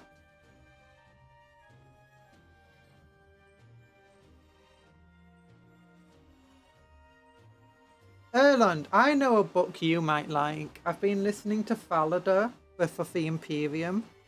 And, you know, it's very heretical. It's very anti-Emperor. But not chaos heretical. Just, you know, anti-Emperor. Anti-Custodes. No Space Marines in sight so far. So far. It's called Birth of the Imperium, and it's literally Birth of the Imperium. I've not finished it, though. I'm just over halfway, I think. And it's such a sad book in a way, because the characters you support, you know that there's no chance they can win. Because you know what happens to the rest of 40k. It's like, once you read Founder, Birth of the Imperium, you never want to stop punching the Emperor in the face.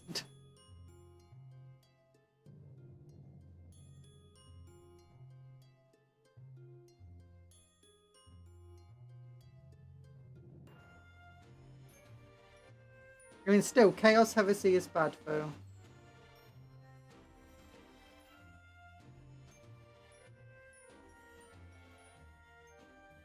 That's the saddest thing about Chaos Corruption in terms of, like, Heresy and stuff, is you can have a point that the Emperor and the Imperium is bad, but as soon as you start turning to Chaos because of that, you're kind of ruining your own point there. It's like, yeah, they are bad, but, you know, Chaos isn't going to fix it. And that's half the issue of doing, like, the Fallen Primarchs and stuff. They kind of had a point. Until it came to Chaos. In which case, they still had kind of a point until they're like, no, I'm going to use Chaos. It's not going to use me. And it's like, you've already lost if that's your mindset. Chaos is using everybody at all times.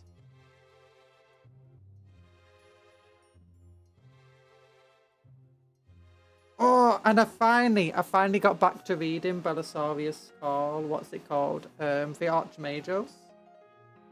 And they've summoned Vash. That's not a spoiler because it says it on the back of the book. On the blurb. They summoned Vashtar! I'm glad I never read the blurb, though. I'm sorry I've ruined that for you. Oh, blurbs suck. Like, I always forget about blurbs. I'm like, I'm just going to read this book because it's a Warhammer book. I don't need to know the blurb.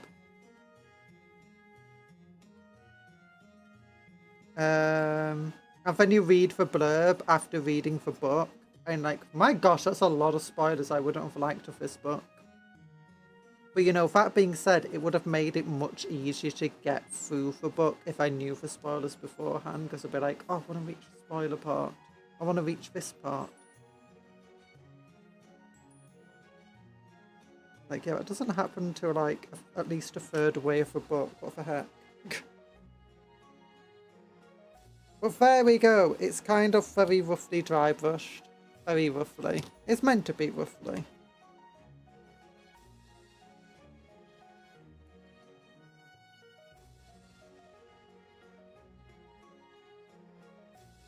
Okay, I'm gonna give my arms a little bit of a rest. How's everyone's days going? Are you guys painting anything? Oh, look at my hands. They're all white.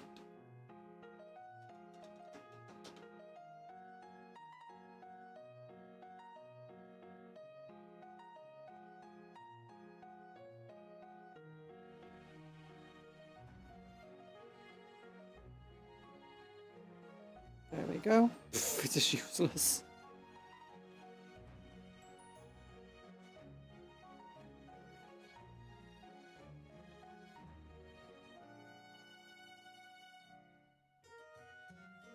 Yep, definitely useless.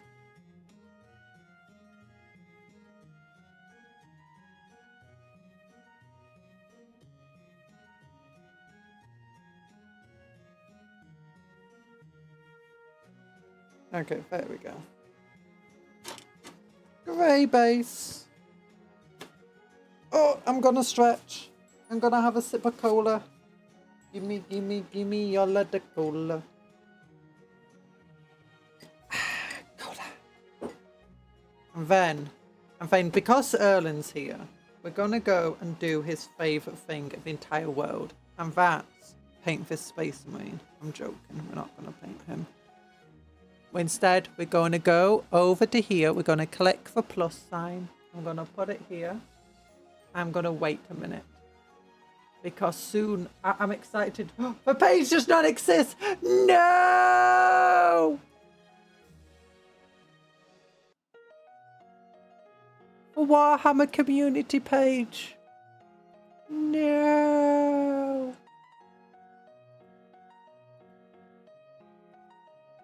Okay. Next week.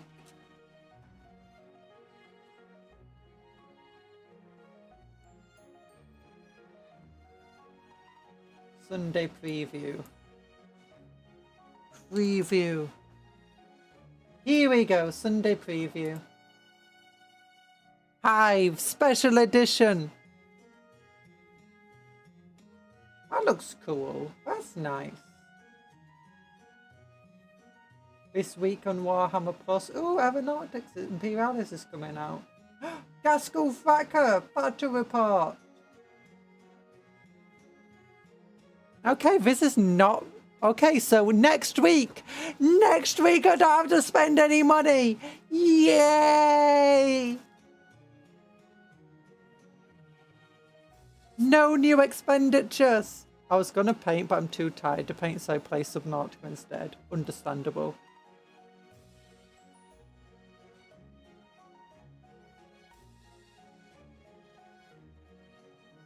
Yeah, the community page is dead for some reason.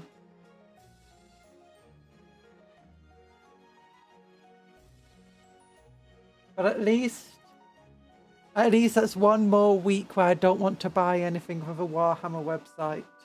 One more week. My wallet is celebrating. My purse, my bank account, my everything. Also, I'm going to pour myself some water. And then we're going to paint some blues.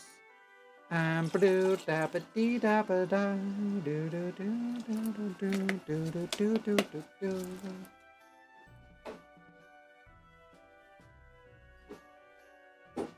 Okay, let's focus on this guitar instead. Yeah. Oh no, a little thing fell off.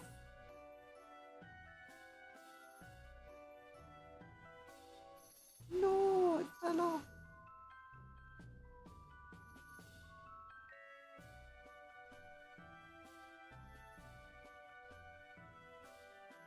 Okay, where's my glue? Glue, glue, glue for you. Glue, glue, glue for me. We're gluing everything together. Gluing it all right. Glue, glue, glue forever. Glue, glue, glue for truth. Okay, maybe we'll just put it here instead.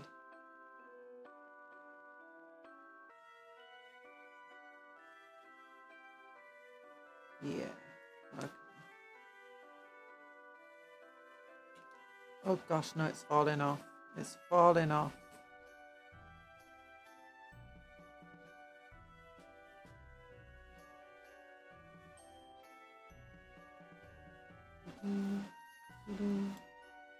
Glue forever, glue, glue, glue for you.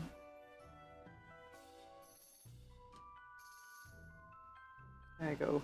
So many fiddly bits. So many fiddly bits, it's true. Okay, so let's start with this Guitari Marshall.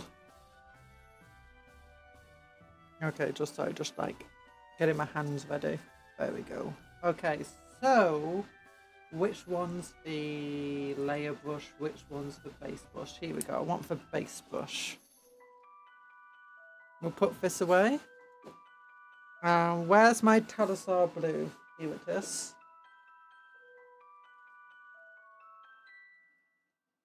How is Subnautica 2 though? Is it fun?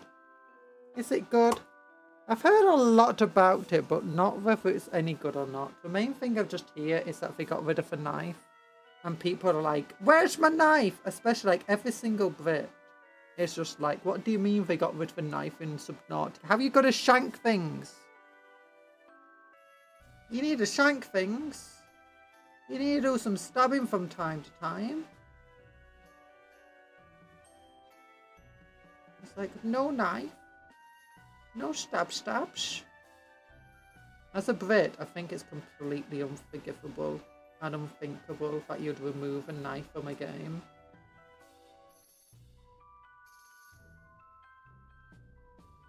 It's quite fun, especially since everyone went out their way to screw over the publishers. Oh. I don't think you can stream Subnautica 2, I believe. Because the publishers have it in the EUA.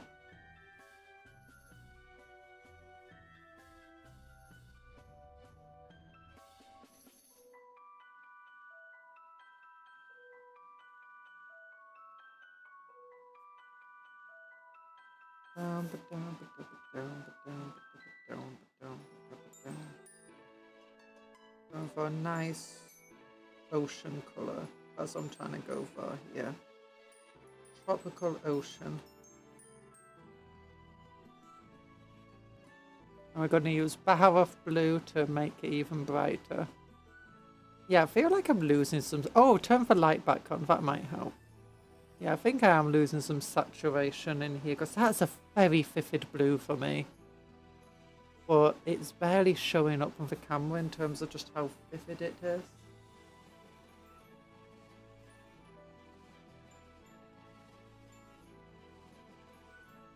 Blue, blue, blue for me. Blue, blue, blue for you. Okay, can I like change the settings a little bit? Video capture device. Configure video. Just move this around.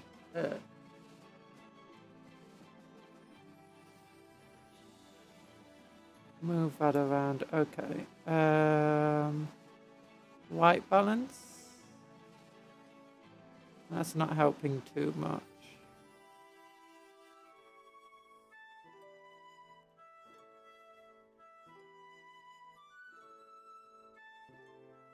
Is it the gamma that's gonna help? No. Saturation. We decided it wasn't saturation. Sharpness? No.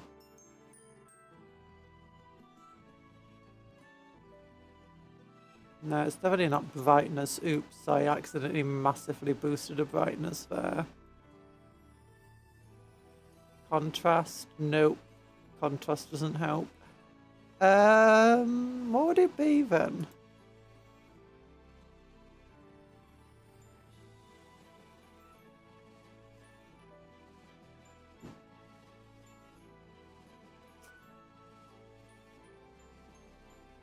Maybe my camera's just colorblind. It doesn't pick up blues properly.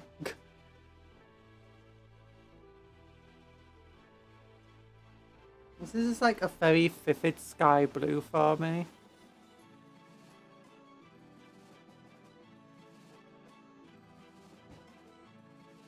It's a shame that you guys can't see it as well.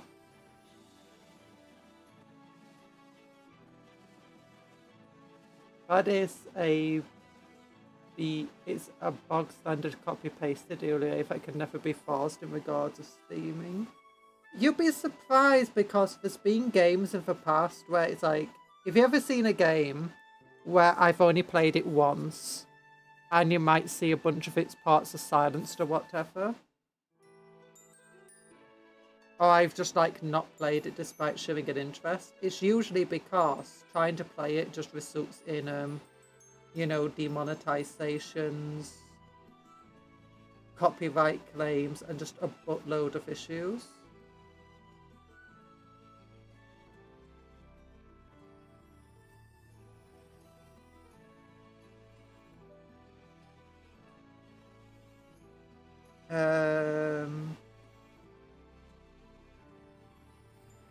Especially anything related to copyrighted audio. It just makes it impossible to stream something. You can make videos of it because you can just like ignore the copyrighted parts.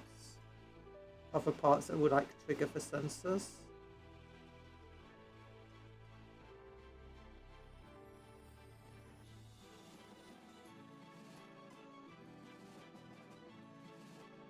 As the publicists and such realise streaming helps sales, yeah. I'm guessing, I've not seen people stream Subnautica 2, but I'm guessing it is probably a game that people are streaming.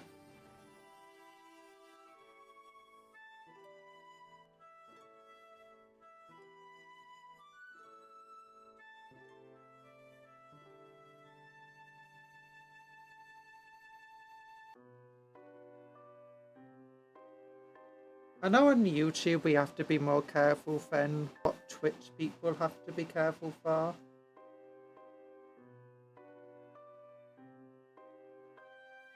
Because, you know, Google and loves their optimization of, you know, just shotgun blast optimization.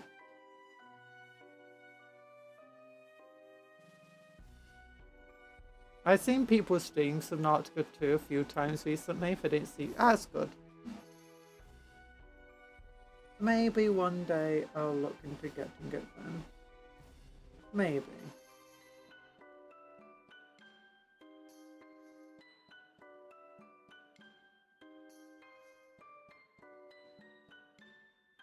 Before then, I've got other games to focus on. I've got Rogue Trader still to get through. And Mechanicus too. Although I found my gaming streams generally don't do too well.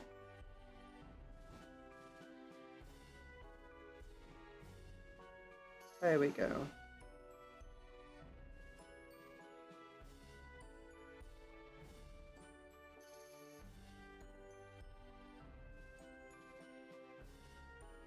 Down, down, down, down, down. Down, down, down, down, down, down, down.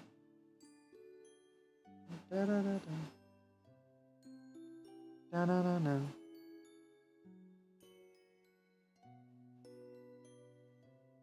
Is that cloth? That is cloth over here. Okay, I guess I can do the leg parts as cloth too.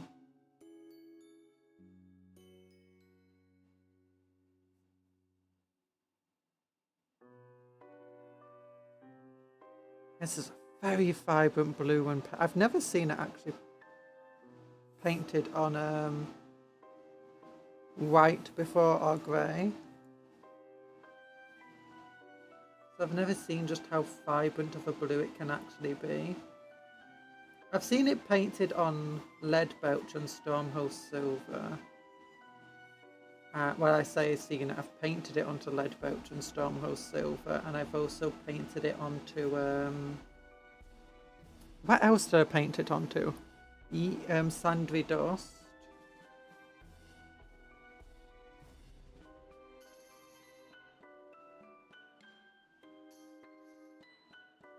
This is a beautifully bright colour. It's going to look messy at first, but it's basically just a base colour we're doing. So it will be messy, especially since it's a contrast paint. But that should be neatened up as we go through it. As we start adding other colours.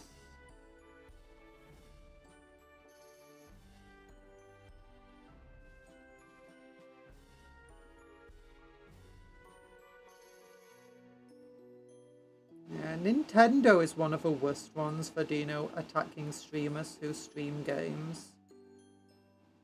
Nintendo games, that is.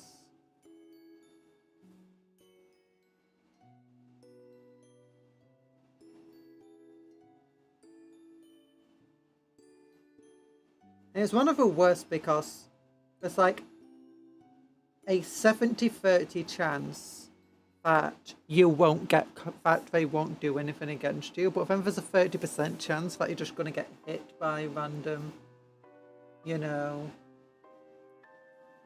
demonetizations, it feels like. Star Wars games are one of the worst for it though, but that's partly because of just their use of using, you know, Star Wars music. It's like, hey, we've detected Star Wars music in this Star Wars game you're playing. We're not going to allow you to make any money off that. Or we're going to do a cease, not a cease and desist. You know, issue a takedown. Please remove that part. Or remove the stream entirely.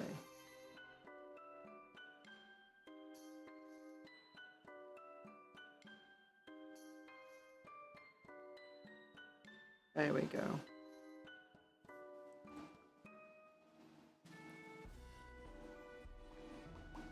Okay, that's a scabbard.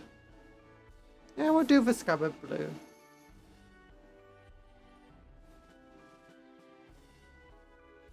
blue and gold.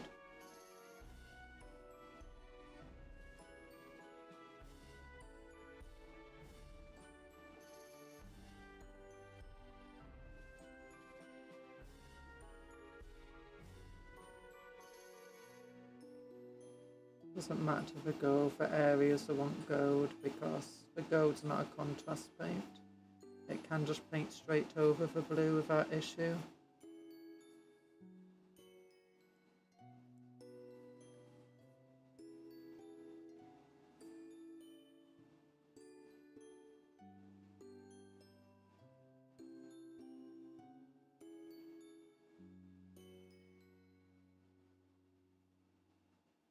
There we go.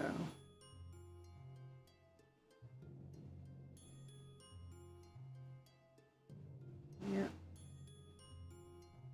And then reach under here. Your Mechanicus models are probably one of the model factions where you're just like, yeah, do you know that entire sub-assembly? Yeah, just do that with every single model in the range. Like every single model, yes. Trying to paint these things. This is what they mean by it's hellish. It's not just how much details on them, it's trying to reach into all of the areas. Very difficult. Yeah, the colour will be solidified later and look less streaky.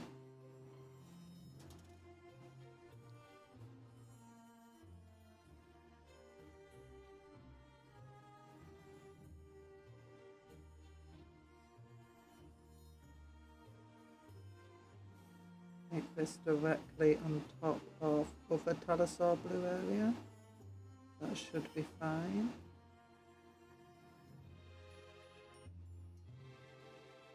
One issue with Talasaur blue, I'd say, is that it's such a strong colour that all of your dry brushing and shading and stuff can kind of just be completely covered up by it.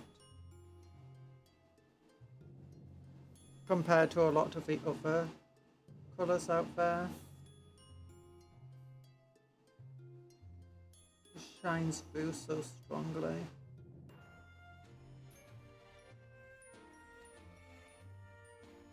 Okay, this one is a weapon and the cloth. That's going to be blue. Most of the rest is going to be a nice bony colour of the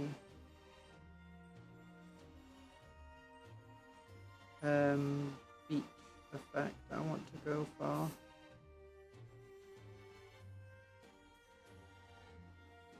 Oh, it's nice. Oh, the wires will be red. Red wires.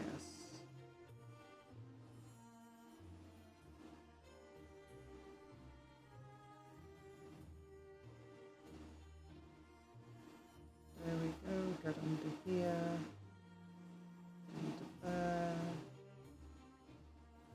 Very difficult to get where I want it to be. It's fine.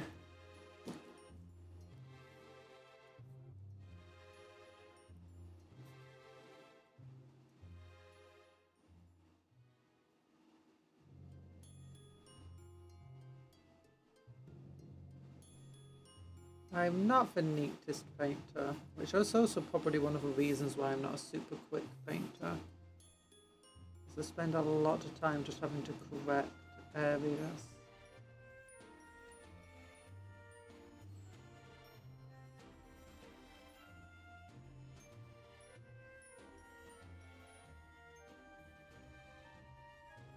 Yeah, I'm trying to learn how to go for more simplified colour schemes though. Like, one of the reasons these guys take so long is you've got white, you've got black, you've got metal, you've got browns, you've got gold, you've got bronzes, you've got skin, you got... Then you got the cloth colours, and you got the blues.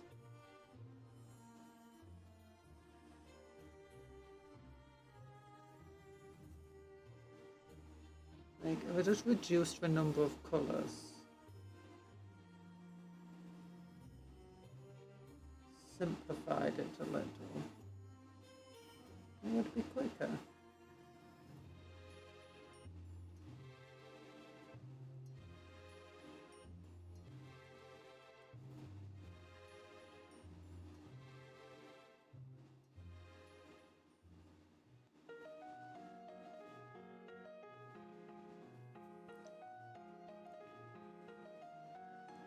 But inside of a cloak, I'm also going to go for like a whitish, maybe beige colour. Oh yeah, I forgot for weapon.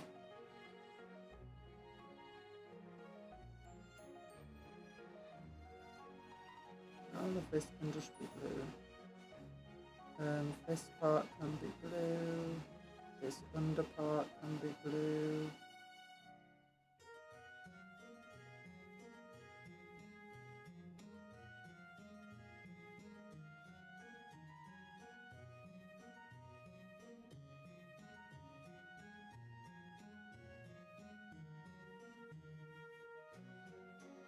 Yeah, for those who don't know, the colour scheme from a Mechanicus is the Archmagus of our Explorator fleet comes from a forge world that's an ocean forge world.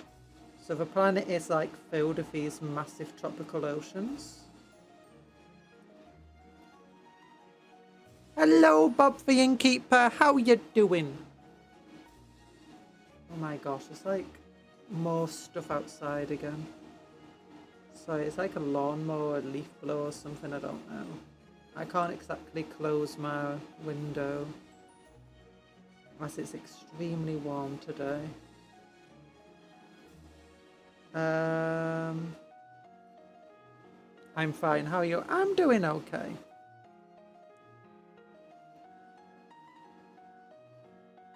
We've just finished dry brushing everything and now we're painting the base colours down. Just very simple base colours. Then do the what I call solidifying of the colour later. I don't know if that's the actual term or not. I got a big hat on and I'm crying. So mean. Oh yeah, so she comes from a forge world that is like most of the surface of a planet is covered in these giant cyan looking oceans. But actually incredibly deep despite being cyan coloured. Because the reason for cyan coloured is that there's microorganisms in the water that all the forges are underground, like generally below the seabed or on the seabed. And they have these massive, they're powered by massive hydro dams. And then all of like the pollutants that they produce, like from all of the smelten metal and stuff, is exhausted in vents up into the ocean. And then that is fed upon by these glowing blue microorganisms that, you know, eat it all. And as a result, it's actually a forge world that kind of exists in harmony with its natural environment. Because it feeds this algae, or not algae, these microorganisms that then feed most of the rest of the ocean. Fauna and flora and stuff.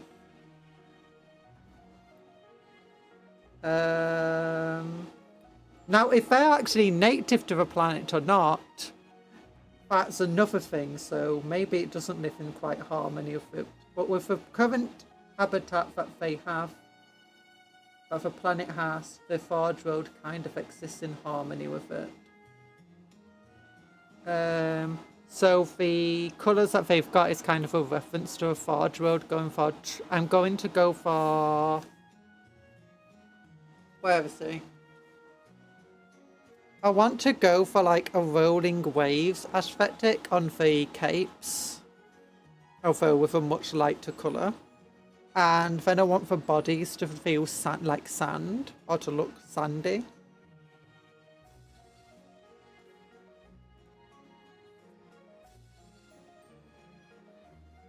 I'm no longer crying, yay!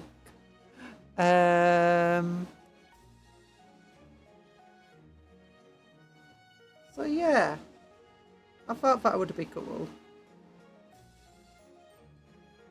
Now, when I say they exist in a kind of natural thing of environment, it's not quite the case.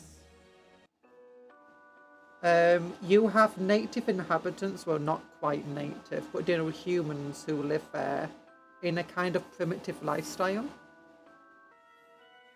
And they are, they trade the Mechanicum on like all these tropical small islands.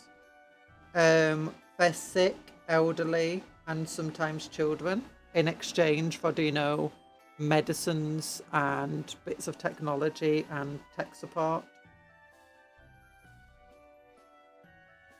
They're not sure what happens to them. They kind of just assume like they're taken to the great beyond,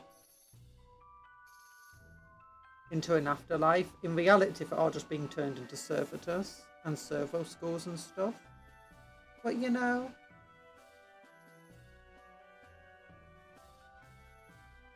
while some of them are being trained into tech beasts. Well, that's not where most of their workers actually come from, and most of their servitors. There's one major city on the planet that's basically a hive city on the northern ice cap. The ice cap is not natural. Instead, how they keep themselves warm by freezing the water and everything around them. And every single forge on the planet links up underground to this hive city, and the people who live there live typical hive city lives.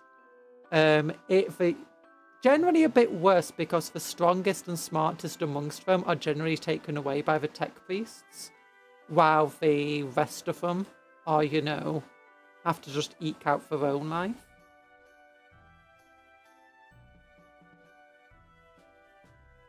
The freeze, oh yeah, the heat as well produced by the giant freezers is not just sent to keep the population warm, but it heats up the hot water so that they have a hot water supply.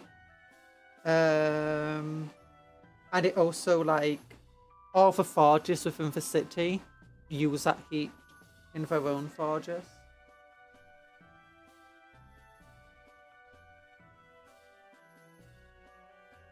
So there's some, so, you know, there is some grim darkness to it. It's not all happiness there.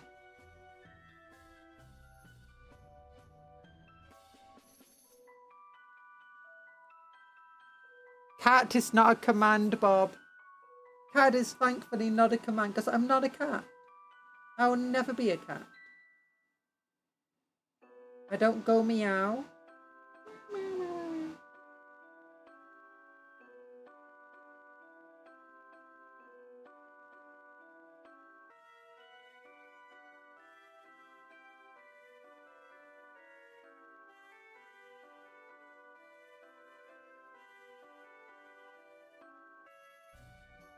Wait, what do you mean? Oh, yes, sorry.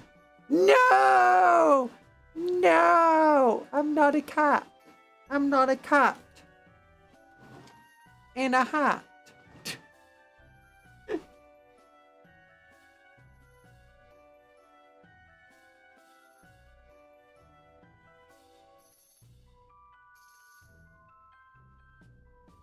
So, yeah. What is the planet called? I think it's called Cyrene. The planet. From Cyrulean. There we go. Yeah. Also, the tech priests love both the colour blue and the oceans of a homeworld. It's the same reason why all of my Templar have blue weapons. Because they are made by the Explorator fleet. And the Archmagus. And the Archmagus knows how to make pretty much everything. She's a data hoarder. She started most of her life as a spent most of her life as a techno-archaeologist. Just taking whatever data she could. Basically, every single time she found something, she made backup copies on her own hard drives. And whenever she had access to like a 4-year-old's computers, or you know, someone's cogitators, that's the word. She, you know, even if she wasn't allowed access to them, she made backup copies of every single file she could. So don't ask her how she can make you new Terminator armor. How she knows. She just does. Don't ask her how she managed to make that Archaeotech. Don't ask where she got it. Ooh, for Mechanicus 2, Mechanicus 2 Steam stars are still terrible. Yeah, Mechanicus is getting review bombed by people who cannot buy the game because they're not selling it in certain regions. And that's Mechanicus 2.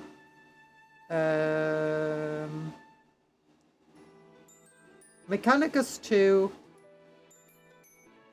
it's very different from Mechanicus 1.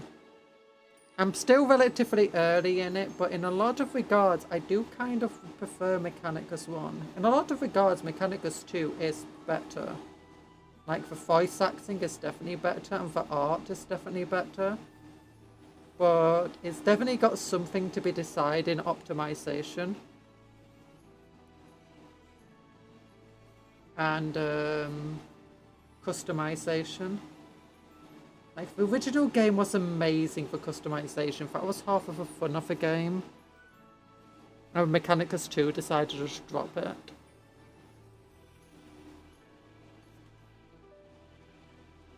How is Mechanicus 2, Scott? I don't think it's a bad game, mind you. It's just very different from Mechanicus 1 in a lot of ways. Yeah. It was less of a step up in most regards and more of a sidestep, I felt like. Like Mechanicus 1, it definitely had a bunch of issues in it. Its music was good, but it was kind of limited. The gameplay kind of got a bit samey after a while. But I liked the ability to take multiple paths, like in every single mission. I liked your ability to change out your equipment, to change your colours, to do all sorts. Makes that 57%. Oof. Yeah, I don't think it deserves 57%. I wonder if there's like some review bombing for whatever reason. I think it's quite reasonably priced as well. Like, I was expecting it to be like 60 quid like Rogue Trader or something. On launch. And instead half that price. So, you know.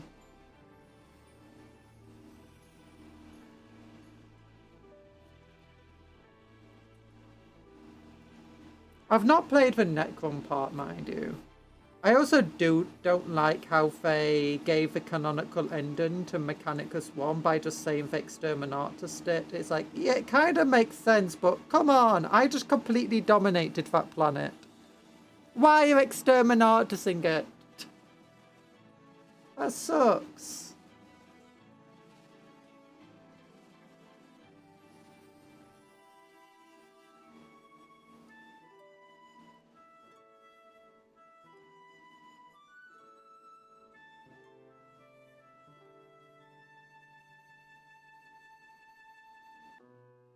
Chaos Gate has never been highly scored, but I love it. Demon Hunters.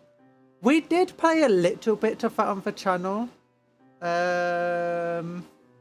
We didn't get super far. I think we only played for one game of it, for one stream. It was okay.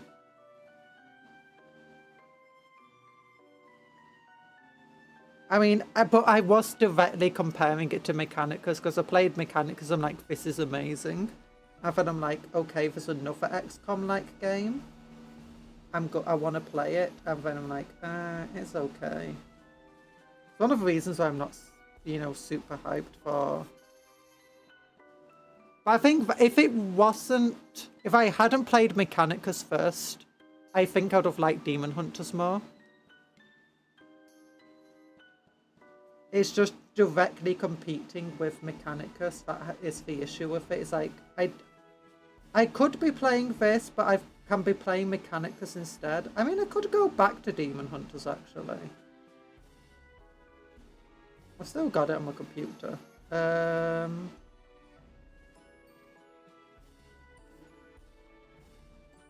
Because, I mean, we've already beaten Mechanicus, so it's not exactly like there's much else to do.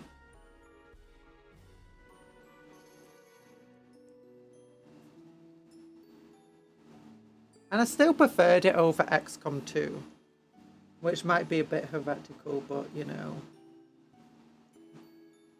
XCOM 2 just had too much going on. Or at least to try streaming with at the same time.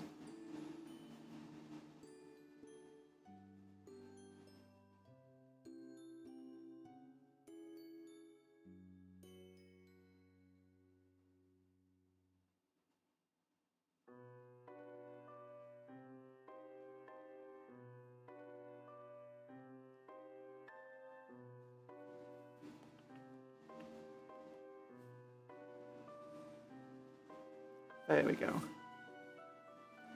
I beat up Mechanicus every now and again and start up the cinematic. Always awesome. The cinematic was great, except that one time I got a, what's it called, copyright attack on it.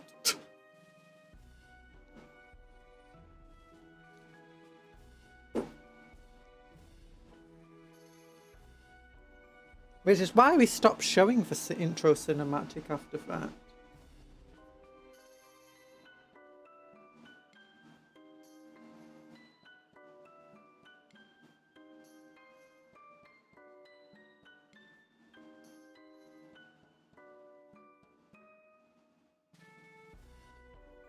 I'll just talk over it. And also one of the reasons why whenever, you know, people are talking in a game, I start talking over them now. Because you never know when a scene is just going to get whatever like that. A shotgun to the face for 100% hit misses makes me rage quite a few times. Yeah, XCOM could be quite annoying for that. It felt very random.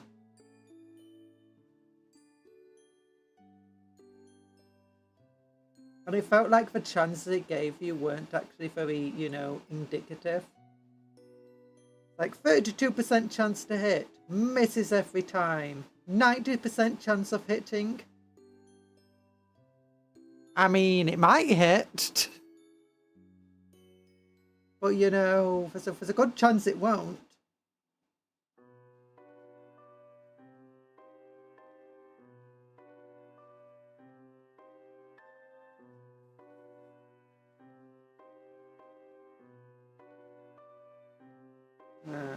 I thought, honestly, it was just the amount of stuff going on in the main campaign overworld map and just how... and trying to go through the weird shit where it just kept... every time I clicked on something, the ship's just moving about. It's like, oh, this isn't fun. Marvel Midnight Suns is a pretty good game in that genre too. I've never heard of that one.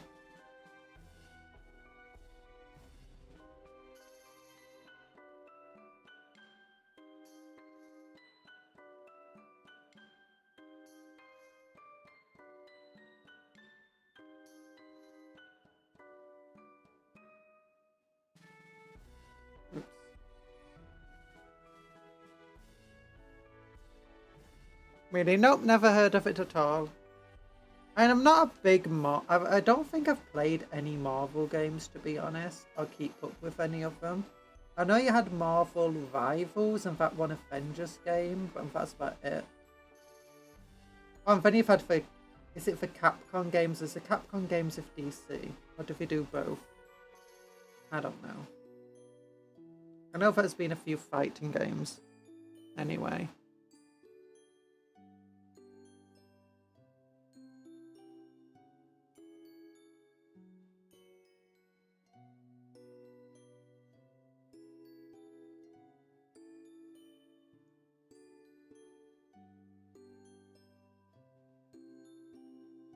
think that's actually one of those double-edged daggers to do, you know, when you make a game that's based on a franchise that already exists. If someone doesn't have a great deal of interest in the franchise, or has already been spoiled in the franchise for terms of like, hey, here's a video game, it absolutely sucks, it's going to actually put you off the game rather than make you want to play it. Thankfully, Warhammer's had a few bad games, but it's had a few amazing video games too. Got 81% right now. Ooh, that's cool.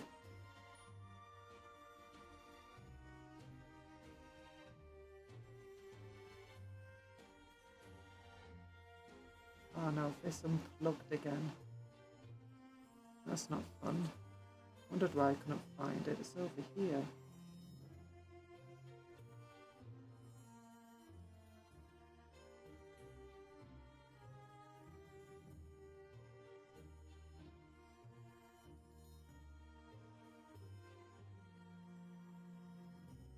Made by the same guys as XCOM 2. No!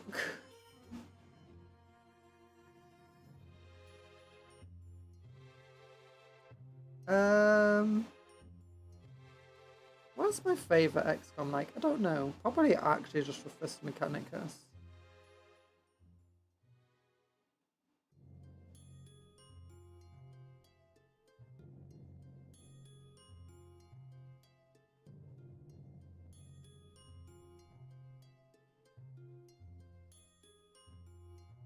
Little pricey, but it does go on sale, so... Oh...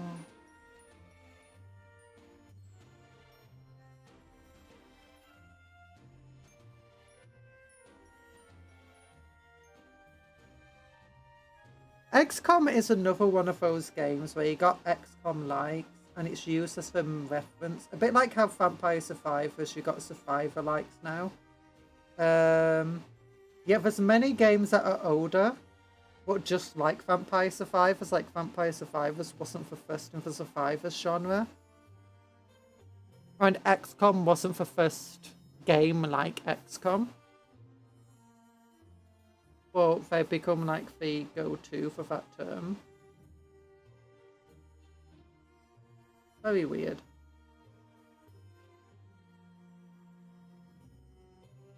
There we go. Yeah, bit by bit, the blue is being painted. Yeah, this is where my slow painting shows.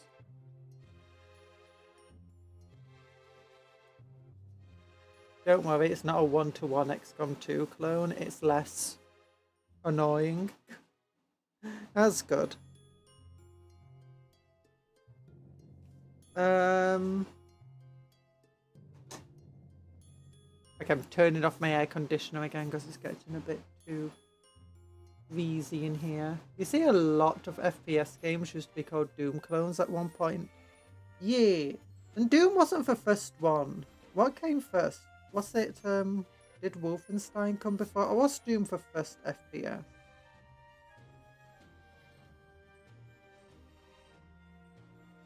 I know that GoldenEye was like became the standard. Or was it Quake?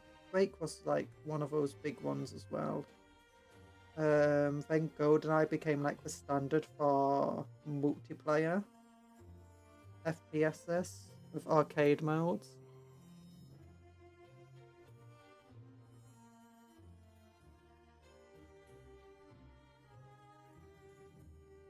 It was weird when Iron Man started dropping hints for my character.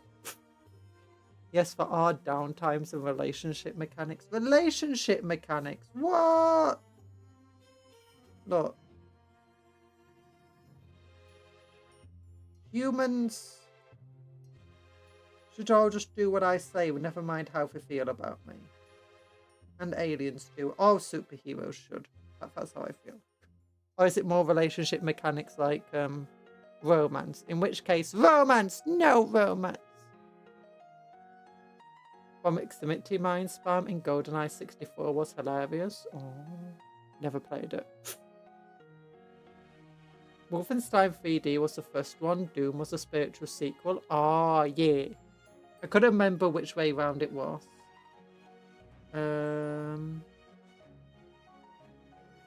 Yeah, it's often based on the ones that become the most popular. But what's funny about both XCOM, like people were saying XCOM, like so far XCOM must be like a super ancient game. Because I've played games like it in the past that are, you know, older than XCOM. And it feels very weird calling things XCOM-like as a result. I can't even remember what those games were though. I mean, that shows how popular they were. But when it comes to survivors, it's like, no, those games, those types of wave-based roguelikes have been around for ages. And it's not like they're not even popular, they're super popular. So it just feels really weird that Vampire Survivors ended up becoming the go-to for them. I've still not been able to do well. I've played a couple of times as the Age of Sigmar and Warhammer Survivors. I cannot do well at it. I absolutely suck at the Age of Sigmar one.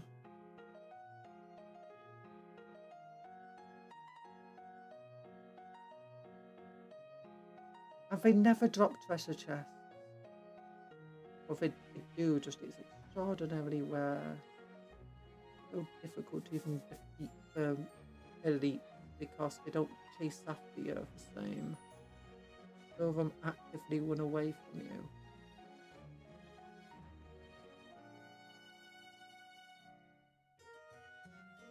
It's either age or popularity, isn't it?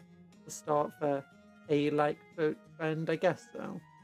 The original XCOM was 1994. Oh, wait, it was 1994. When I was looking, oh, maybe it was a re-release then that I saw, because I thought it was like not that long ago.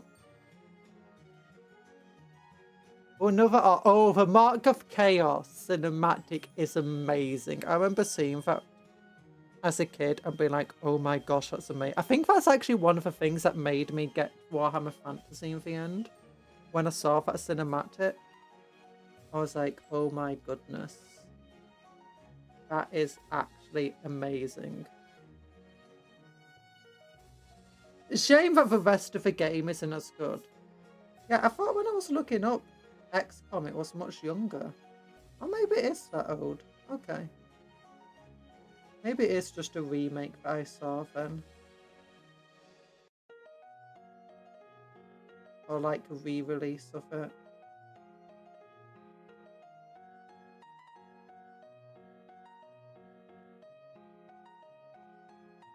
So it is ancient. Okay.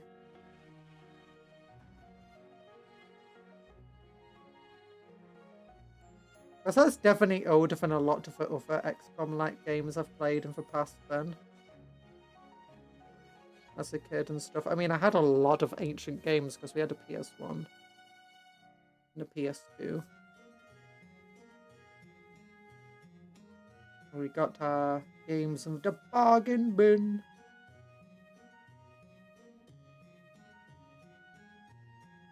In 2012 XCOM Enemy Unknown is a remake of an... Oh, okay.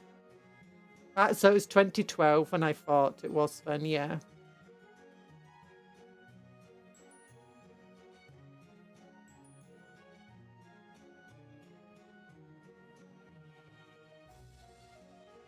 I thought Enemy Unknown was the first one for some reason. But the more you know. Sometimes I do speak rubbish. Never trust what a streamer says. Streamers never know anything, they just make stuff up as they go along. Especially ones named Cupcake Hundred. If I had a good memory, I'd probably be much better at knowing stuff. I often just forget things, and then I have to re-research. I'm good at research, generally. But again, I didn't exactly research XCOM. I was just like, oh, XCOM Enemy Unknown is the first one, and it's only from 2012. What the heck? From what everyone said, I thought it would be ancient. Was the first XCOM game made by the same people, or did they You know, I say by same people, same company, or did they buy the license to it? I'm now going to look this up.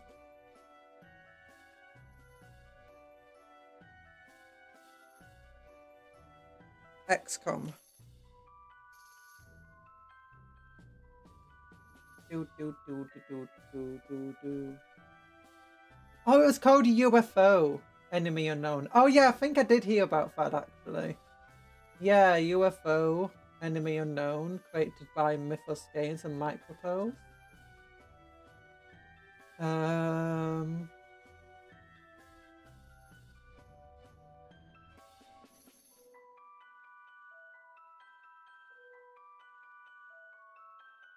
Then you had XCOM Terror for Deep. Okay, I didn't know about the ones between them. I thought Enemy Unknown was the first one.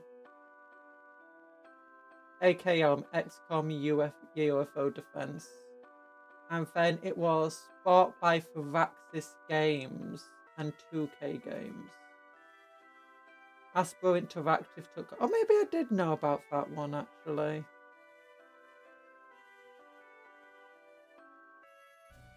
Maybe I did, I just completely... Yeah, I think this is one of those things where I just completely forgot about the original games.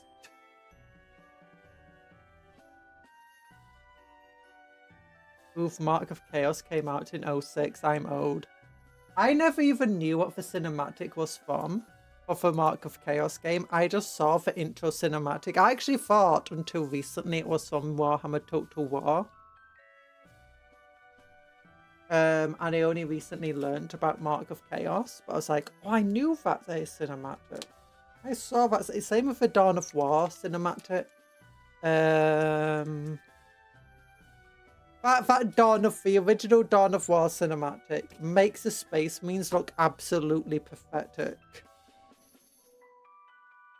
Like, those Space Marines are dying so easily. Like, even based on the board game, they're dying super easily.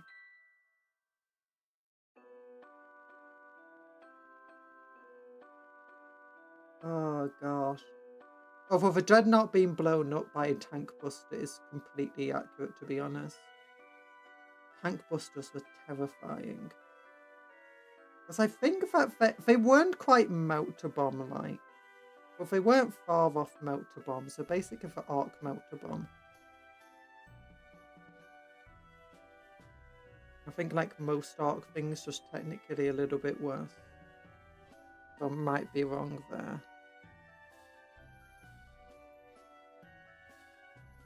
Or those arcs are just that strong? Not really. I mean, it is kind of accurate to the gameplay of Dawn of War, and I think that's probably what the cinematic's trying to go for.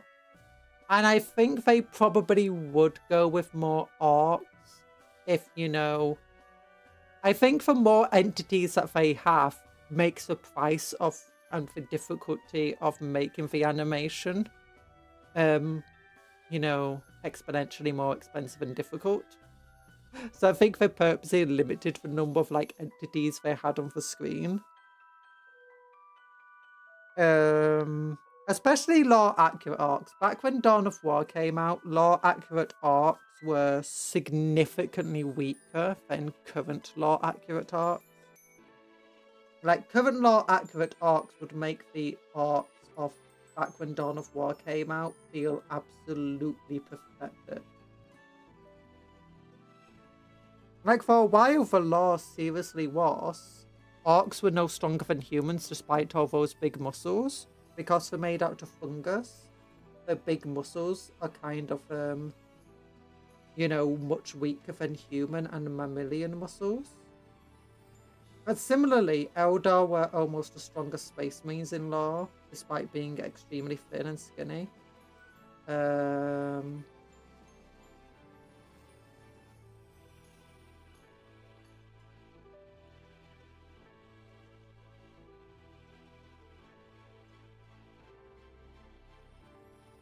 Yeah, modern arcs make old arcs look absolutely terrible. And that wasn't even like the super ancient arcs. They have a precursor to the modern arc. Oh, I think it's purpose aid, you know, a bit doing like how Primaris Space Marines have come about. I think for modern art, it's not that the old arts were different, and the laws changed of it being retconned away when it comes to the Dawn of War era ones. I think it's more that modern arcs are just getting bigger, they're getting stronger, they're getting better because of Gaskell's war and just how much war is going on in the galaxy. It's empowering for art, just like it had back during the Horus Heresy. Well, back during the Great Crusade and the Rise of the Beast 2,000 years after the Horus Heresy.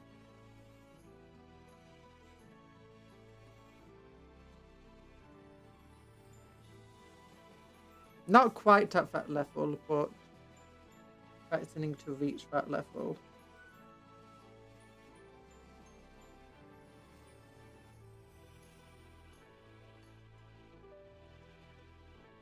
Orcs are more of a swarming vehicle army back in the day, weren't they?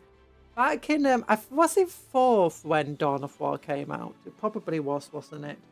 Back then, they were definitely a swarming army. I wouldn't say so much a vehicle army, because I don't think they had battle wagons yet, or at least not proper battle wagons. They had looted tanks. They were definitely a swarm army.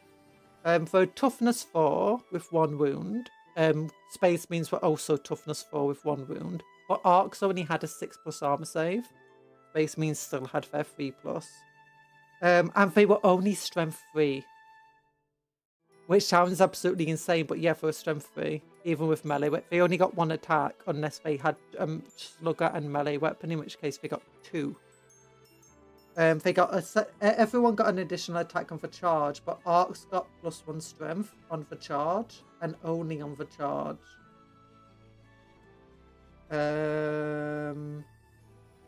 So yeah.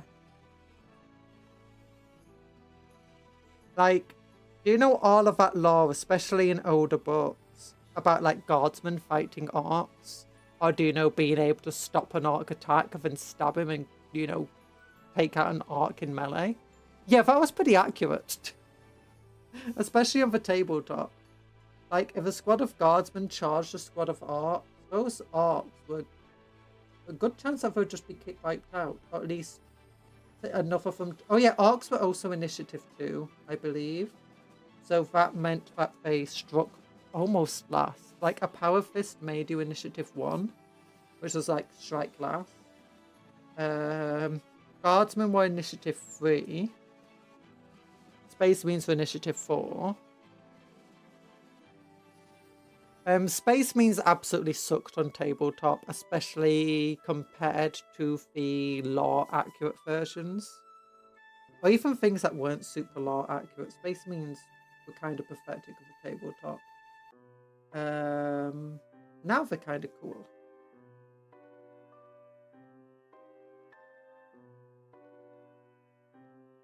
Yeah. Orcs also, like, were very prone once they took significant damage to, you know, just running off the board. Because they had kind of bad leadership unless they had a lot of models in a unit. They could have up to 30 models in a unit, I believe, though.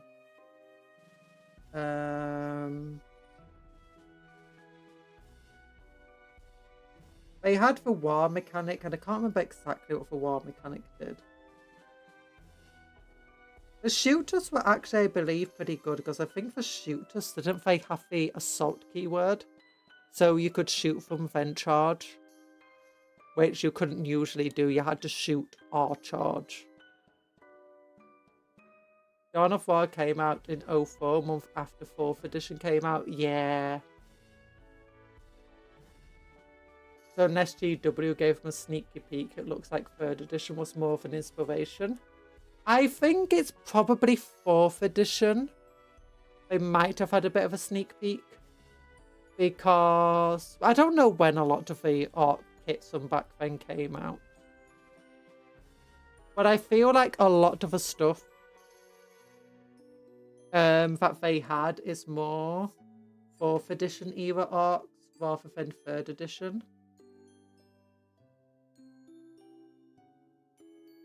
Because I think it was late 3rd edition when arcs started getting like their... Actually, no, it would have been earlier. Because I think it was 1999 when we were looking at a history of arcs.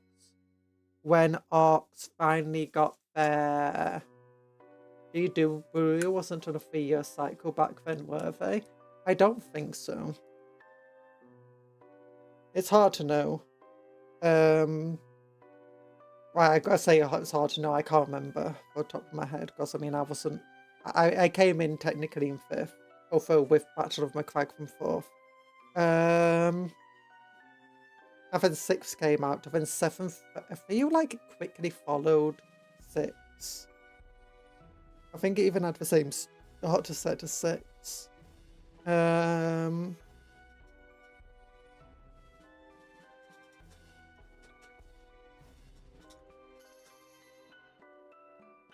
Yeah. So what happened? Oh, yes, I think it was 1999 when they started getting their modern aesthetic.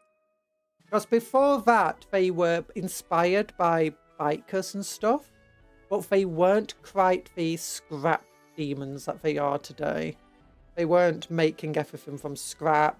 Everything did look like it was properly engineered, even if, you know, it looked super military focused. Then they started giving them more of the scrap look that we have today. And I think, was that 1999? According to the history of arcs that Games Workshop did. So yeah, a lot of different modern ideas of arcs would have been out then. Blackreach came out in 5th, which introduced a massive new range of arc things. Because they were the enemies in Blackreach. But back then, arcs were still cowards. If you actually read the Blackreach book, you will see this. Like, when they were, like, being overwhelmed or whatever, they would attack one another in law to, like, try and escape. The idea wasn't always that they were, you know, scared of what, you know, the enemy. It's just they didn't want to die before they got a good fight in, and being gunned down by a superior enemy was not a good fight. So, although they were kind of cowardly, the idea was that arcs were all bravado. So before they got into a battle, they viewed themselves as fearless. They viewed themselves as, you know, immune to panic and stuff like that. But then as soon as like the bullets start flying, all of their friends get gunned down. Yeah, they start panicking and fleeing. All of that bravado suddenly just gets thrown out the window. I can't find my little plastic puffer for my brush. So yeah. But even then, I still believe back then there was strength 3 and toughness 4. And it's more recent editions that they've made them toughness 5. And, you know, improved the armor save. You could improve the armor save, but you had to upgrade them to improve the armor save. And I think you could improve it all the way to 4+ with FE armor. It was never worth doing that, but you could do if you wanted to. Bam, bam, bam, smash! Okay, do I have a schedule? I do. It's right here! Yeah, we're painting AdMac tomorrow, so we're going to continue painting them tomorrow. I might try getting some done off stream. Then more painting of them on Tuesday. We'll be building Storm Speeders on the 11th. Not on the 11th, on Wednesday. I did say 11. At 11 on Wednesday. Might be a long stream. Schedule is real. It is real. But we'll paint them because... Well, not paint them, build them because, you know, I want to have some Storm Speeders to compare the Land Speeders to. And then we'll read the Armageddon Law on Friday and Sunday. Unfortunately, I'm busy on the Saturday, so I don't have time to stream then. But thank you everybody for coming to the stream today. Unfortunately, I need to really run away because the bathroom's calling me. The little cupcake room. So big love hearts to you all. Hope you have a good rest of your day. Remember to take care of yourselves and be kind to others and vice versa. Work hard but play harder. Eat good food, sleep well, dream of cupcakes but don't eat the cupcakes because they're friends, not food. And goodbye everyone. Love you all. Yeah. And don't forget to like the stickers. I feel like it's a part of the Omnisire. Yeah. Bye bye.